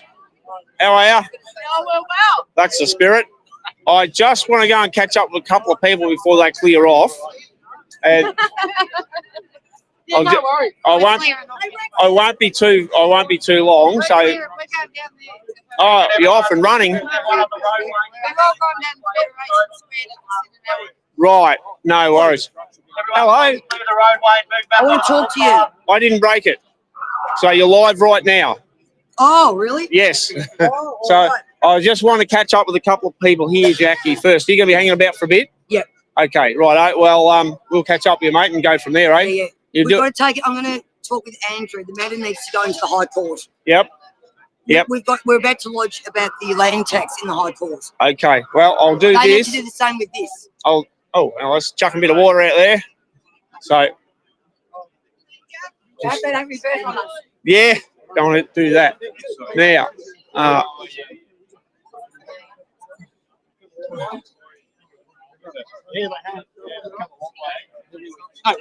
how's it going, mate? How are you going? Oh, yeah, we're still alive and kicking, eh? Does put us in the race. It does irritate some people, though. Yeah. So, I'm pretty sure. So, how do you reckon she all went today? Oh, look, in terms of numbers, unbelievable. Look, we've been talking to the police here about how many people we would actually have, and we thought maybe 1,000 to 1,500, somewhere between 4,500 and 5,000 people here in front of Parliament today. So, yeah, look, getting the coalition to openly come out and say they'd repeal it if they're elected, that's an important one. That's a tick. But the reality is we're dealing here and now, Wade, and the reality is that the government's put it in place. We're asking for a moratorium. We're asking for a parliamentary inquiry into the impacts and effects of it. And I think there's a lot of things that would come out of that inquiry that would actually expose that this is just an improper taxation on the people of Victoria. Make absolutely no mistake. And on top of everything else, like you're around the traps, you're in ag, you talk to lots and lots of people, tied up with VFF. What's your feeling on people now are in really stressed situations? What's your feeling on how serious an impact this is going to have on those people now still trying to be in business? Yeah, look, I was just did an interview there with Wazza on the ABC, and last night I got told of a farmer who went and he had no feed for his cattle. He went down and he shot the herd and then shot himself. And so the impact is real, as you know. And in my own local area, we've lost two people in my own local area. My own local area by their own hand in this last probably week, 10 days. So, no, look, it's no good, Wade. And but that's poor government policy is putting pressure on a lot of people, and that's the underpinning thing here. We want to get on and grow the best food that we do, grow the best meat that we can, grow whatever, and feed people, and that's what we do. I mean, that's what we wake up to do. And as volunteers, we get on the back of those fire trucks and we go out and we put the fires out, and then we get on with our lives. And that's what rural Victorians do, and that's what rural Australians do. So, I'm a big believer in that. The government gets it wrong. The people tell them it's wrong. They should listen. Well, and it doesn't matter, Andrew, if you turn out to a grass fire, bushfire, structural, house fire, a car crash. That's what we do. And to see people who I know they're just dedicated to doing that because it's simply be there when other people are in distress. That's right. Well, that's the beautiful thing about anybody that lives in the rural sector is that they have compassion for their fellow man. And I think at the moment, though, what I'm seeing is that compassion has been torn apart in the last little bit with obviously the renewables discussion and the transmission discussion, where I'm seeing people ripping themselves apart over really poor government policy, and let's let them go.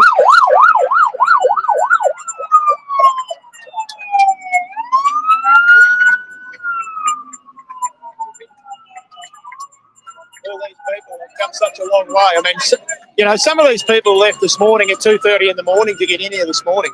So, the guys from Warrnambool left at 3:35 on a bus. Unbelievable. So, yeah, it's amazing, the stories. It certainly is. And, I don't think that this pig-headed horror story of a thing who's supposedly run the state is going to just go, oh, okay, well, let's just repeal this. So this is obviously going to take a lot more punch and a lot more effort. So how determined do you think that not only firefighters, but rural and regional people are to fight this, and then we'll come in conjunction with metropolitan people when they see what's happening to them. So I think we've got the possibility of a really... Yeah, so look, the next steps are quite clearly that we're going to target those inner city Labor marginal seats.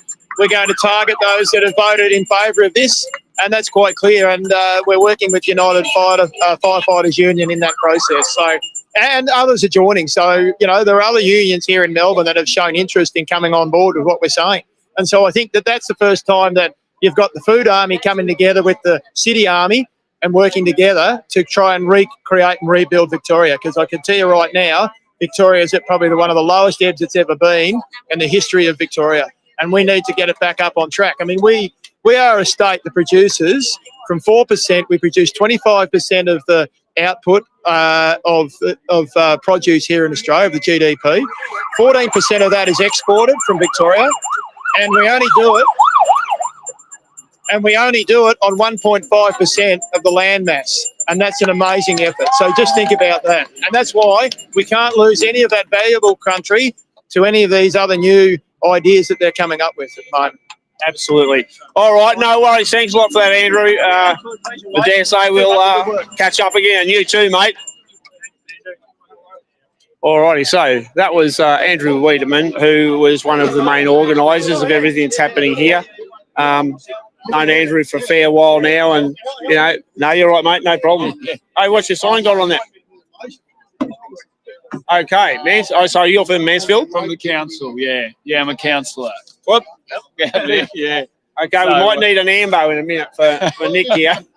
So you're okay. So you're a councillor. We're hearing a lot and a farmer and a CFA volunteer. Well, hey, that's the whole package, mate. Yeah, that's the whole package. Yeah. But for many people around the country areas, that's what you do. You just stick on another hat, you know, and away you go. So that's the spirit and how good people are in Australia. So how good is this? Yeah. Yeah. No, we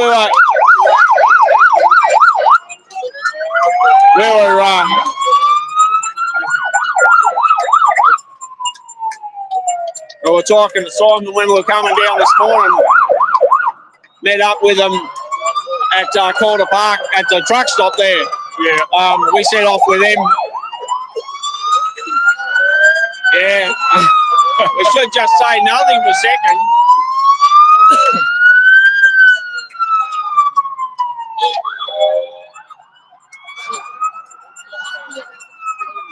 Yeah, no, it's absolutely brilliant. So, so our big issue is that we have to collect this bloody tax. And our ratepayers are going to hate us for it, because a lot of them don't understand that it's actually going to the government. They think it's council charging it. And so, you know, we've got to make them aware, number one. But two, we don't want to collect it. We think that this mob here should collect it. They want to charge it, and they're enforcing it. They should collect it. So we're willing to hand it over to them. Well, I reckon this mob here should spend the rest of their life in jail. That's what I think. Well, I agree with you too. Yeah, I think they're financially inept and corrupt. So, you know, we talk a lot about things. I've been doing this for like 40 years. And a lot of the stuff that is happening that I know is happening at a global scale. And we're seeing more and more, let's just say, regular people who are not in the conspiracy theory side of it. They're starting to go, hang on, I see a pattern happening here. Government policy, no matter what they do, it affects farmers. It starts to knock out more farmers. Couldn't agree more. Yeah. So, yeah. No, I think what you'll see a lot of farmers go broke if they have to pay this. We've got farmers in our area that are going to be paying $50,000 in fire service levy, $50,000 in rates. That's $100,000 before you get out of bed in the morning. How do you think we can feed the country if that's happening? We can't. That's one family that that business could possibly employ that won't employ now. So that's someone else who'll go on to the dole or won't have a job or whatever. These idiots, they don't get it. They don't understand that because there's no votes in the bush. So I understand that. Well, I mean, the main thing is we've got people such as yourself who are on councils. And I've been speaking to a lot of councillors just recently and, you know, getting into CEOs and that. and I think that something's coming together from a Shire Council perspective that, you know, we need the overall theme of everything is to combine forces. Yep. Join forces. Without a doubt. Couldn't agree more. And that's where it's at. And yeah, and I've spoken to a couple of other Shire mayors that are here today, and they're all of the same opinion. We've just got to unite all the rural councils together to be in agreement. But, you know, unfortunately, some of them sit on the fence and waver a bit, which is a shame. But the future of councils relies on that too, you know. So, well, I think that we're going to see the pressure come from the community now, where if you've got councillors who are just fence sitters, yeah, it never gets old, does it, eh? No. We've got councillors as fence sitters, they should be thrown out. That's what should happen to them. Yeah, absolutely. Or voted out. We people, and people can do that at a local government level a lot easier than at state government. So I don't know how this mob won the last election.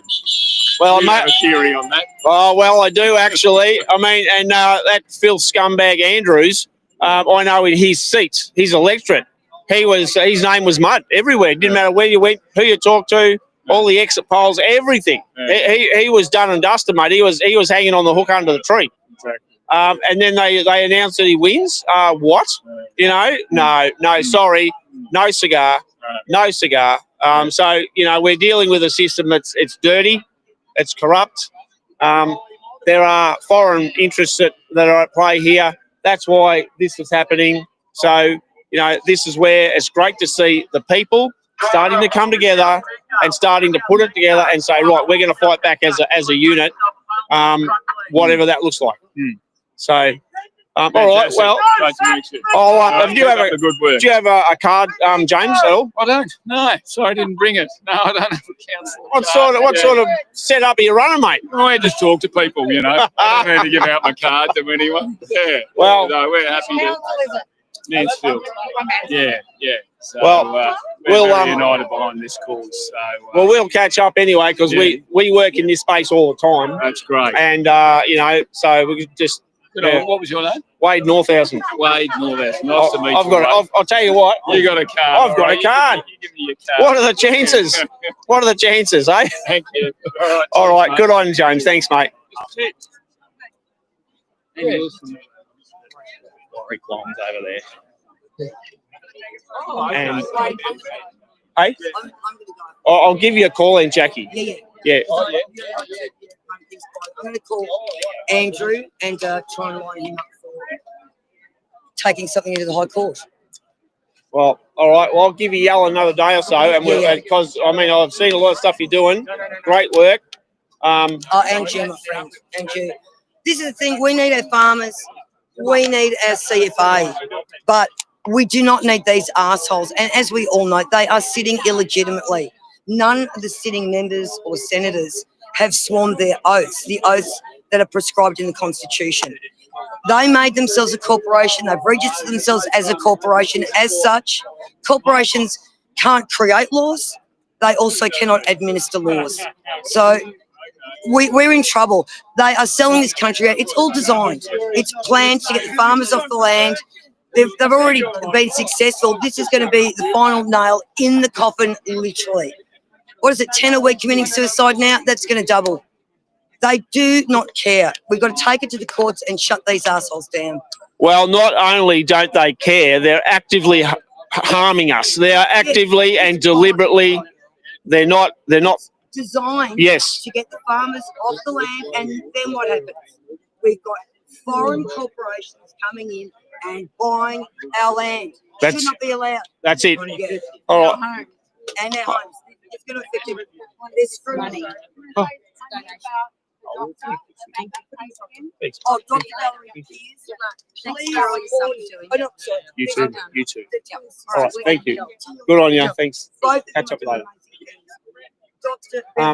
So yes, no, it's all happening here. Well, so she's been a pretty decent old thing. You know, we estimated possibly 2,500 people. They were talking about maybe 5. That's what the coppers were saying. You know, the reckon's about 5,000. So whatever it is, it's a decent old number. We might just wander up this way for a second, Nick. Go on. How's it going, mate? Protest, and it's How you going? yeah, good, mate. Fancy meeting you here. Are you going to interview the interviewer? Well, we may as well. I think it's a good look. Hold on, before I go, 199. Oh wait, did you do another photo? Yellow one. Yeah, where's the yellow one? Oh, the other way. Give me 2 secs. You're right, young. 1991 Shadow. Shadow here. Thank you for the super chat. I'm a city folk, but the rest of my family are from Geelong, from the Geelong community. Absolutely heartbreaking to see. Heartbreaking of the last 48 hours. Keep fighting, farmers and CFA. The everyday folk are here with you. That is the sense I'm getting in Melbourne at the moment. Even just driving in and listening to the radio and the talkback radio people calling in. Usually when there's a protest in the city, people are calling in angry about the protest. Today, that was different. Talkback radio, everyone was calling in.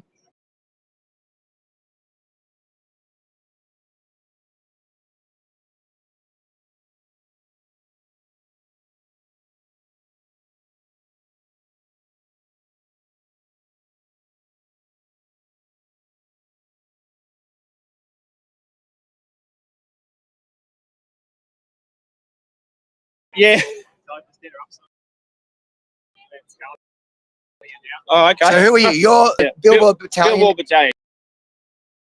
Yes. What is that? So we're basically a political organisation. I've got 40. I'm a third generation dairy farmer from Northern Victoria here, and we travel Australia dealing with all the political issues, the big ticket stuff, the worldwide agenda stuff. Had a lot to do with the COVID. So therefore, you know, now we're starting to see regular, ordinary people who are going, hang on, something's wrong. You know, our government is not actually looking after us. And we're starting to see farmers now who have been the hardest to turn around in history. They're glued to the National Party. They're glued to the Libs. They don't like politics. And now they're starting to say, hang on, Parliament is making things that are destroying us, going to send us bankrupt. It's going to take food production out of Australia. And as you said there just before, the city people now are really getting behind this because they're starting to understand what's happening. And this is a big problem that we have in rural and regional Australia, is that the people in the city will help us, but they just don't know what's happening. So I thought it was interesting that I clapped eyes on you when I was standing. I thought, yeah, he's not really as tall as I thought he was. But that's okay. If you go down one step, but I thought this isn't normally your kind of gig, so I thought, well, it'll be interesting to just have a quick chat to you and see what's brought you here today, which is completely different to what, you know, your normal sort of thing. Well, here we go. So this is where the interview shifts. I had him. Now he's asking me. I guess it is my sort of thing. Any protest in Victoria is my stomping ground. That's my patch of land. This is my what do they call it? What do drug dealers call their local their turf? That's right. This is my turf. Did you get permission from the rebel gang to be here today? Well, it's in writing. Yes, we did. It only cost us a little bit. You know what I mean? Normally it's a kidney. It was only a couple of fingers this time. But you had to get a shirt from rebelstore.com.au. That's all you had. Well, in fact, I'll do this right. You need to get a shirt from Billboard Battalion. They're available for sale. You two can own one for $55. That's not too bad. So is that including the new tax or not? No, look, this is we don't do that, mate. We don't tell the government that you know, we're doing that. So this is cash. You got to pay cash. No. She's all legitimate, but I'm Wade Northhausen anyway, Harvey. So seriously, I cover all sorts of protests. This one to me, I think, is important. Yes, absolutely. Rebel in Canada and even in Europe, the Danish farmers, they very, very closely followed some of those protests, and I feel like this is a similar thing that's about to spark here in Australia. It's the same idea. It's taxing the farmers, and I think when city people start to realise that this is a long-term threat. Yes, absolutely. It's an issue that matters to everyone, not just country. You know what? I would cover it even if it was just a country issue, but it certainly isn't. And I think people realise that. Well, this is a national security issue because 100%. if you haven't got food, and that's where this is going, you know. And just a few days ago, I was actually doing an interview with a woman in Canada, and some journos there.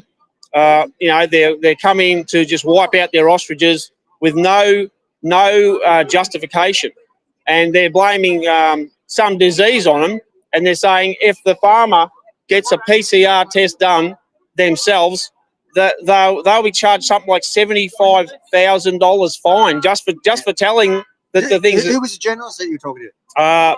I'll check that up and get back. It was Rebel. Rebel's been on that one really closely. So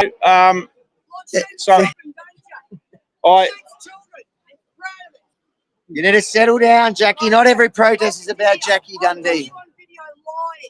So go on, Jackie.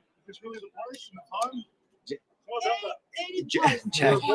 Everything's for Jackie. I know. Go on. I know. She's a warrior, but you know. Anyway, so at the end of the day, I was also talking on the same thing to farmers in England, and hearing what's happening to the English farmers over there, farmers in New Zealand. So you know, this is a global, big picture problem, and this is where we need to be. Well done to you for covering this today, because this is very important. And if Rebel's been covering it in Canada as well, you know, this is critically important. Your food security is everything. Absolutely. All right, mate. Well, look. Good to meet you, mate. Yeah, absolutely. We'll keep in touch, eh? Maybe, yeah, next time we see you, just stay on the step. Well, I just just try it. See, you're still going to be taller than me. One step down. One step down. How's that, mate? Is that happy? Is that happy? Still taller than me. Look, go back to back. Yeah. Go back. Oh. Cut the tax and your height. All right, mate. Look after yourself. Catch you later, fellas. You got one? Oh. What's that? Oh. Okay, how much you got left? Hello. This is Carrie. Carrie. Look out, it's you. It is. You do exist. I do exist. Wow. Just how much battery got left, Nick? All right, okay. Well, we're good for a Carrie chat. Hello. How are you, mate? Good, thank you. How are you? Oh, well, getting a bit better once you start to see numbers turning out and see the community caring about what's happening. Yeah. And, you know, it's not about them caring about us so much. It's them caring about themselves and their own family and their own communities. Yeah. So just for anybody who doesn't know Incognito Carrie, who... I'm laid up. We were up at 4, left at 5 o'clock this morning from a little town called Darrenellum. It's in the Western Districts on the Hamilton Highway. Yep. I've been through Darrenellum plenty of times carting hay back from down there. Yeah, well, we could do with some of it back if you... Yeah, no. You got any spare? Mate, she's as dry as anything around home. There's nothing growing there, I'm here to tell you. Yeah, it's all dust around home as well. And despite, you know, like I've been talking to farmers, they're feeding as best they can. They've got mineral blocks. But the hay that is available is shit. Yeah. The stock are going down. They're losing condition. It's not good. A lot of them are selling out their stock. Sorry, just to be clear. But yeah, they're really hurting down our way. And because we had a green drought down there, no one really seems to understand it, because they look around and they see that the paddocks are a little bit green, and that was right through winter. We've had less than 50% of our average rainfall down there. And they go, oh, everyone's doing all right, and it's not. And then you look at their feed out bills. It's not just this dry year though. We had 3 wet years prior to that. All the outputs had tripled. They've still tripled. And then we get slugged with this tax down there. So I'm here. We own an auto electrical workshop in town. We're not farmers, but we support our farmers. Yeah. And we're closed in here as a support to them, to show that the communities are actually behind our CFA. We agree with what they're doing. Yeah. They do it with our blessing. We know they're not going to leave us hanging. We don't feel unsafe at all. They're doing it properly, and they're doing it for us. So, you know, you get to little places like Derrinellum, small towns, Yeah. and everybody knows everybody. Everybody's got each other's back. You know what I mean? Yeah. So when something happens, and I know, like I cover stuff all over Australia in agricultural stuff and what have you, and when something goes out of a town, that can collapse the whole deal. Yes. Yeah. If the reality for us is that it's a symbiotic relationship, the town and the farmers. The town doesn't exist without the farmers, and the farmers struggle without us. We're their support services, we're their local supermarkets, we're their breakdown repairs, we're the ones out in the paddock in the middle of the night getting their gear going, and in return, we need them. Without their machinery to look after and go and get going in the middle of the night, we don't have work. And this is a flow-on effect. Without our farmers out here, I think everyone forgot from lockdown, there's only 3 days on the supermarket at any given time. So isn't that is a crucial point to remember. Yeah. I mean, you know, people don't understand, but we're seeing the collapse of agriculture, of food production in our country. And what they're doing, these filthy scum in these joints here, what they're doing is they're knocking out bits and pieces here and there. Yeah. And so a lot of people don't really notice it. You know what I mean? Very separate attacks as well. Like when you look at what happened to the food bowl in Queensland during lockdown, of course we were locked down. They rely heavily on imported labour. Of course, we didn't get the imported labour. So even through lockdown, our food bowl in Queensland was struggling. Now we look at what's going up there between the floods, the fire ant program that they're running, and the laws that they're trying to bring in on their farmers at the moment, the things they are doing, the boundaries they're already crossing, with police assistance, I might add. And they're attacking across the board. And look, this is becoming a big issue that, you know, we're seeing a lot of footage coming out of southwest Queensland with this fire ant, and it's fundamentally a fraud. It's a fraud, because, you know, I talk to people up there and they're going, there's no fire ants anywhere near our place, but they're still dropping these poison pellets all over the joint. Yes. And a lot of these places, they're organic farms. Yes. They're accredited organic farms. Yep. A lot of them, it's poisoning their livestock and so on. Well, they're not even willing to. The police aren't even. The farmers are standing there. They've got the proof. They're not even willing to look at their paperwork. They're just ploughing straight through them. They're bowling them down. They're physically restraining them, and they're poisoning their properties without even looking at their breeding stock. They don't care if their cows are calving. They don't care.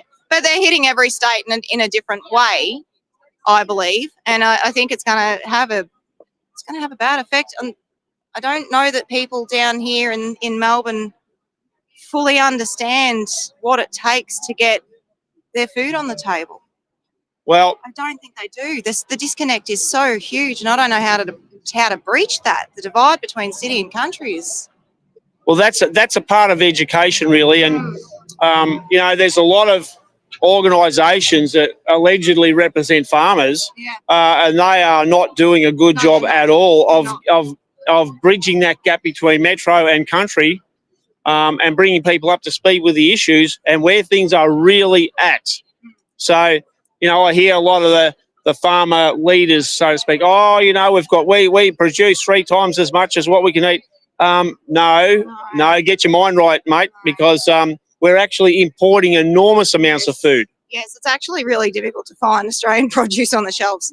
And even still, even after all of the awareness campaigns that have happened for the last 5 years and the support for, you know, the messaging around buying Australian produce, we're still not seeing it. We're still not seeing it. Absolutely. So anyway, it's interesting times. But no, I'm glad our farmers are turning out. And the thing I think everyone also needs to remember, for farmers in particular to leave their land, to come down here and to actually protest, these people don't do that. It's got to be bad for them to come down here and protest the way they are. So, like, I've been doing this for 40 years. We've run a lot of stuff since the COVID thing, right? The COVID fraud, the attack. You know, and as I said before, like I was here on these steps 20 years ago protesting about the water and that for our farming and whatever. But the point I'm making is this. there's a lot of people here today who are at different levels of awareness. Yes. When we first started doing our Billboard Battalion town hall meetings, I spoke about a lot of things, and some people said, "Oh, look, I already know that way," you know, and that's okay. But we've got new people every day coming along, and they don't know this stuff. So you've got to sort of start here and build them up. And so, what are you seeing from the community members you're talking to about? Are the people you're talking to, are they really switched on, or are some of them coming in at the ground level? Some of them are extremely switched on. Some of them amaze me with the information that they have. They're very, very switched on. A lot of them are still baby steps. They're just they're just looking around. They're just starting to look around. What they are all overwhelmingly is they're angry and they're hurt and they're upset and they're mystified as to how did we get here. A big portion of them are at that place because all they've been doing, realistically, all they've been doing since all this started is concentrating on farming and feeding the population. And it's cyclic for them, it's seasonal. They don't look up. Now they're looking up and all of a sudden they're getting whacked. And so, yeah, there's some questions being started to ask now, but we'll get there. I think we'll get there. This is the start of a good thing. This is unity. This unity right here is what I've been wanting to see, and it's beautiful. I'm watching, people in towns, small towns, they don't all get along, but I'm seeing people down here getting along for today, and they're unifying around the same cause, whether they get along at home or not. Yes. They're all unifying behind the same Absolutely. cause. So, and that's a beautiful thing. Yeah. Well, it's a necessary thing. It's a necessary thing. And so, like, I talk to a lot of stuff, and what I say is, as a community, we need to first identify the threat, and then work out what needs to be done about it. And that's like, if you got bugs in your crops, you get get an agronomist in, you check out your crops, see what's going on. If it needs a bit of fertilizer, it needs a bit of this, that, whatever's going on, and you get someone to say, "Oh, well, here we have a problem. Now let's get somebody in to find out what we need to do to fix it." And that's where we're at really right now. We're at that point. So look, I think our farmers are the type of people to give everyone a fair go, and they are trying to do that with the government as well. They'll try and give them a fair go to respond. They've come down here peacefully. They've asked for them to review it peacefully. They've done it in a well-ordered fashion. They're not. It's hard to say what they'll do, but I think they've been pushed too far now. I really think they're at the point where they've just been pushed too far. You can't ask any more from them. They've got nothing left to give. No. And like I say, you see people sitting around the kitchen table at night with the books and the pen. Yeah. That's my way of saying it. No. And they're just going, it doesn't matter which way that you turn this around, it doesn't work. You got people tearing their hair out under stress, and now with these dry conditions kicking in, they're going to be under a hell of a lot more stress. Yeah, and it is, and it's hard. Like I've got to send an invoice for the repairs that we do for these farmers, and I'm so aware of shit that adds up quick. By the time you do a starter and a labour and some diagnostic, it's not hard to get a decent sized bill. And I look at the bills and I'm like, I try and we haven't done a price rise in 5 years. We're still at our same right. Yeah. That's brilliant, mate. We're going to hold off doing that as long as we can, because we know they're under stress. They support us. We're trying our best to support them. Absolutely. That's all we can do. Yep. And that's called a community. Yeah, pretty much. Yeah.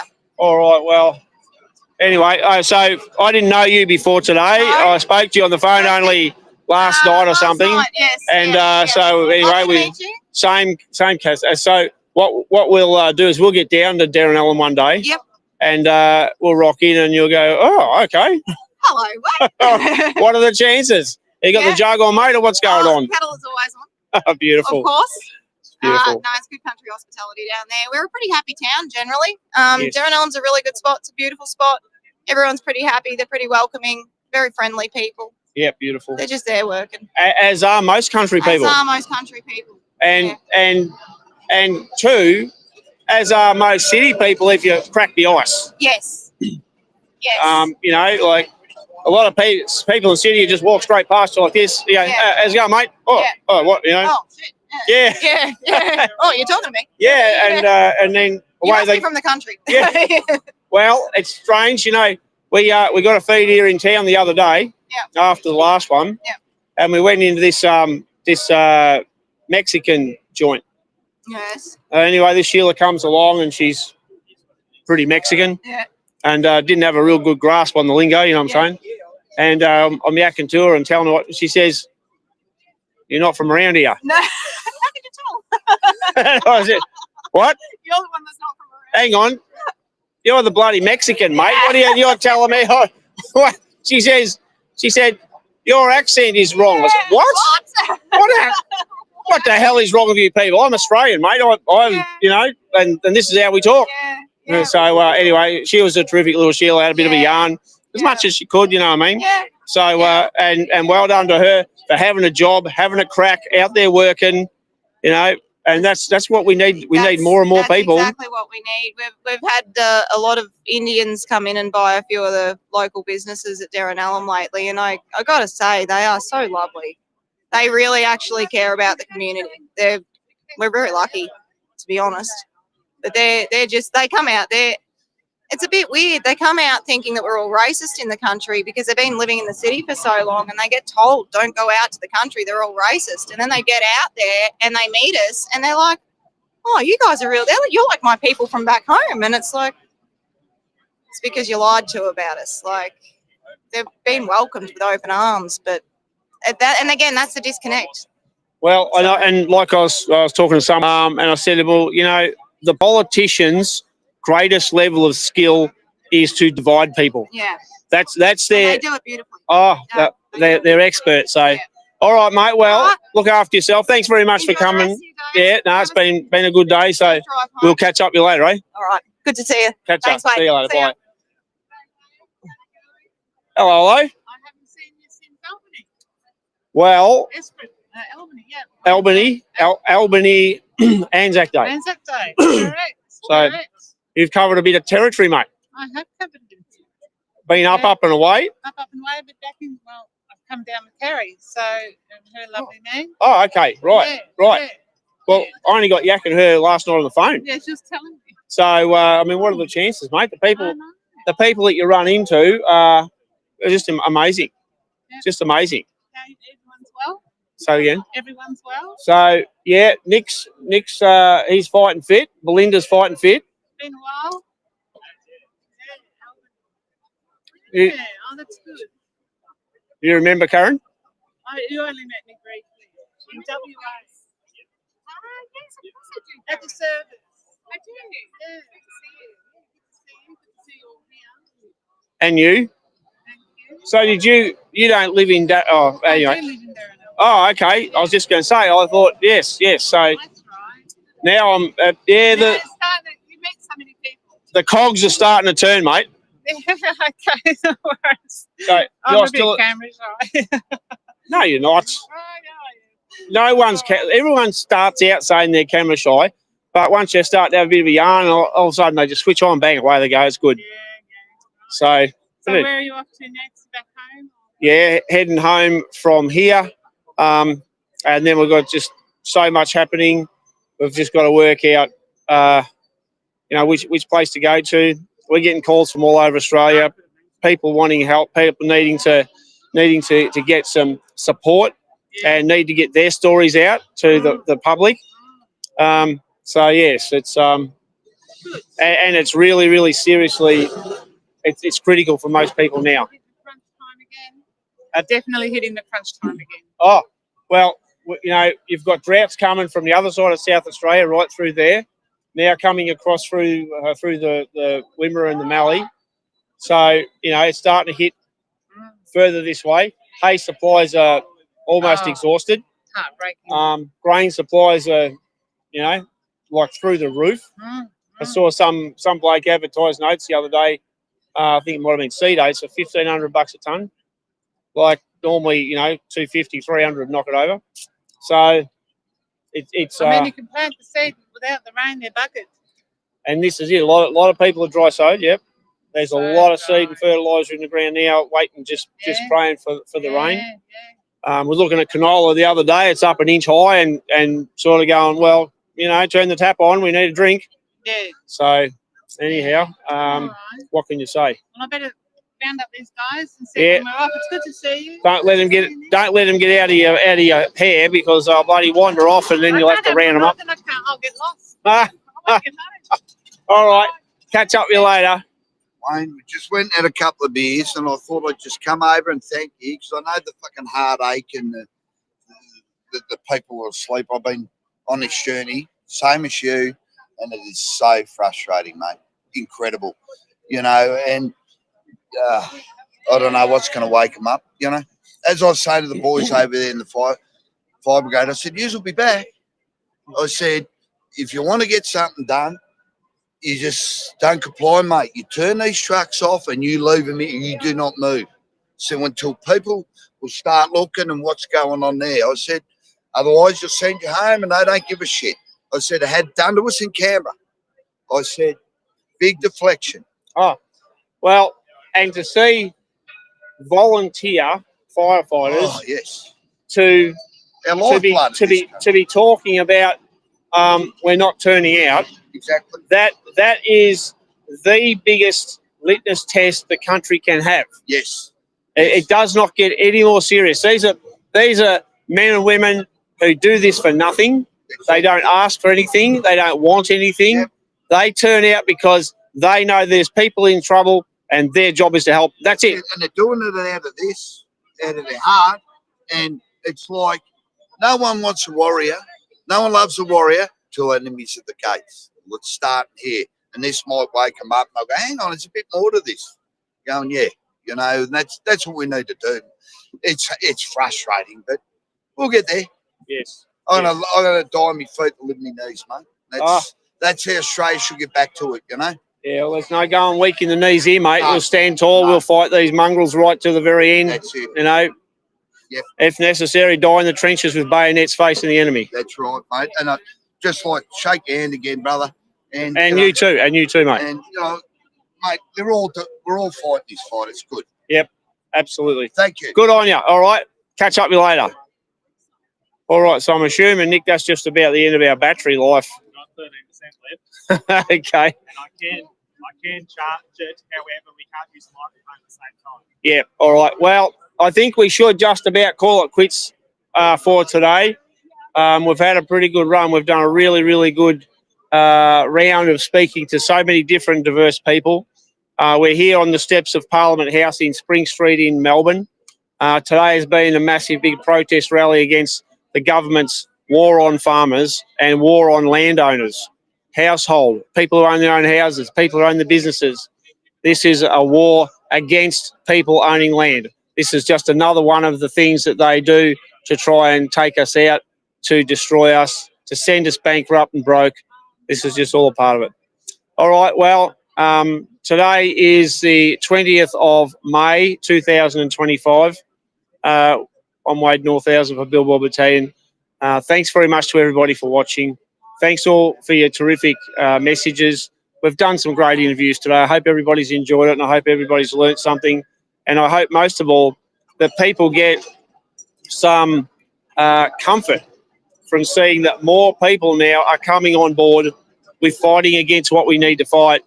So I really hope that people, you know, just get a bit of a shot of enthusiasm and encouragement, and a shot of comfort for that. So this means everybody who's watching, we need to go harder. We need to harness this. We need to support it.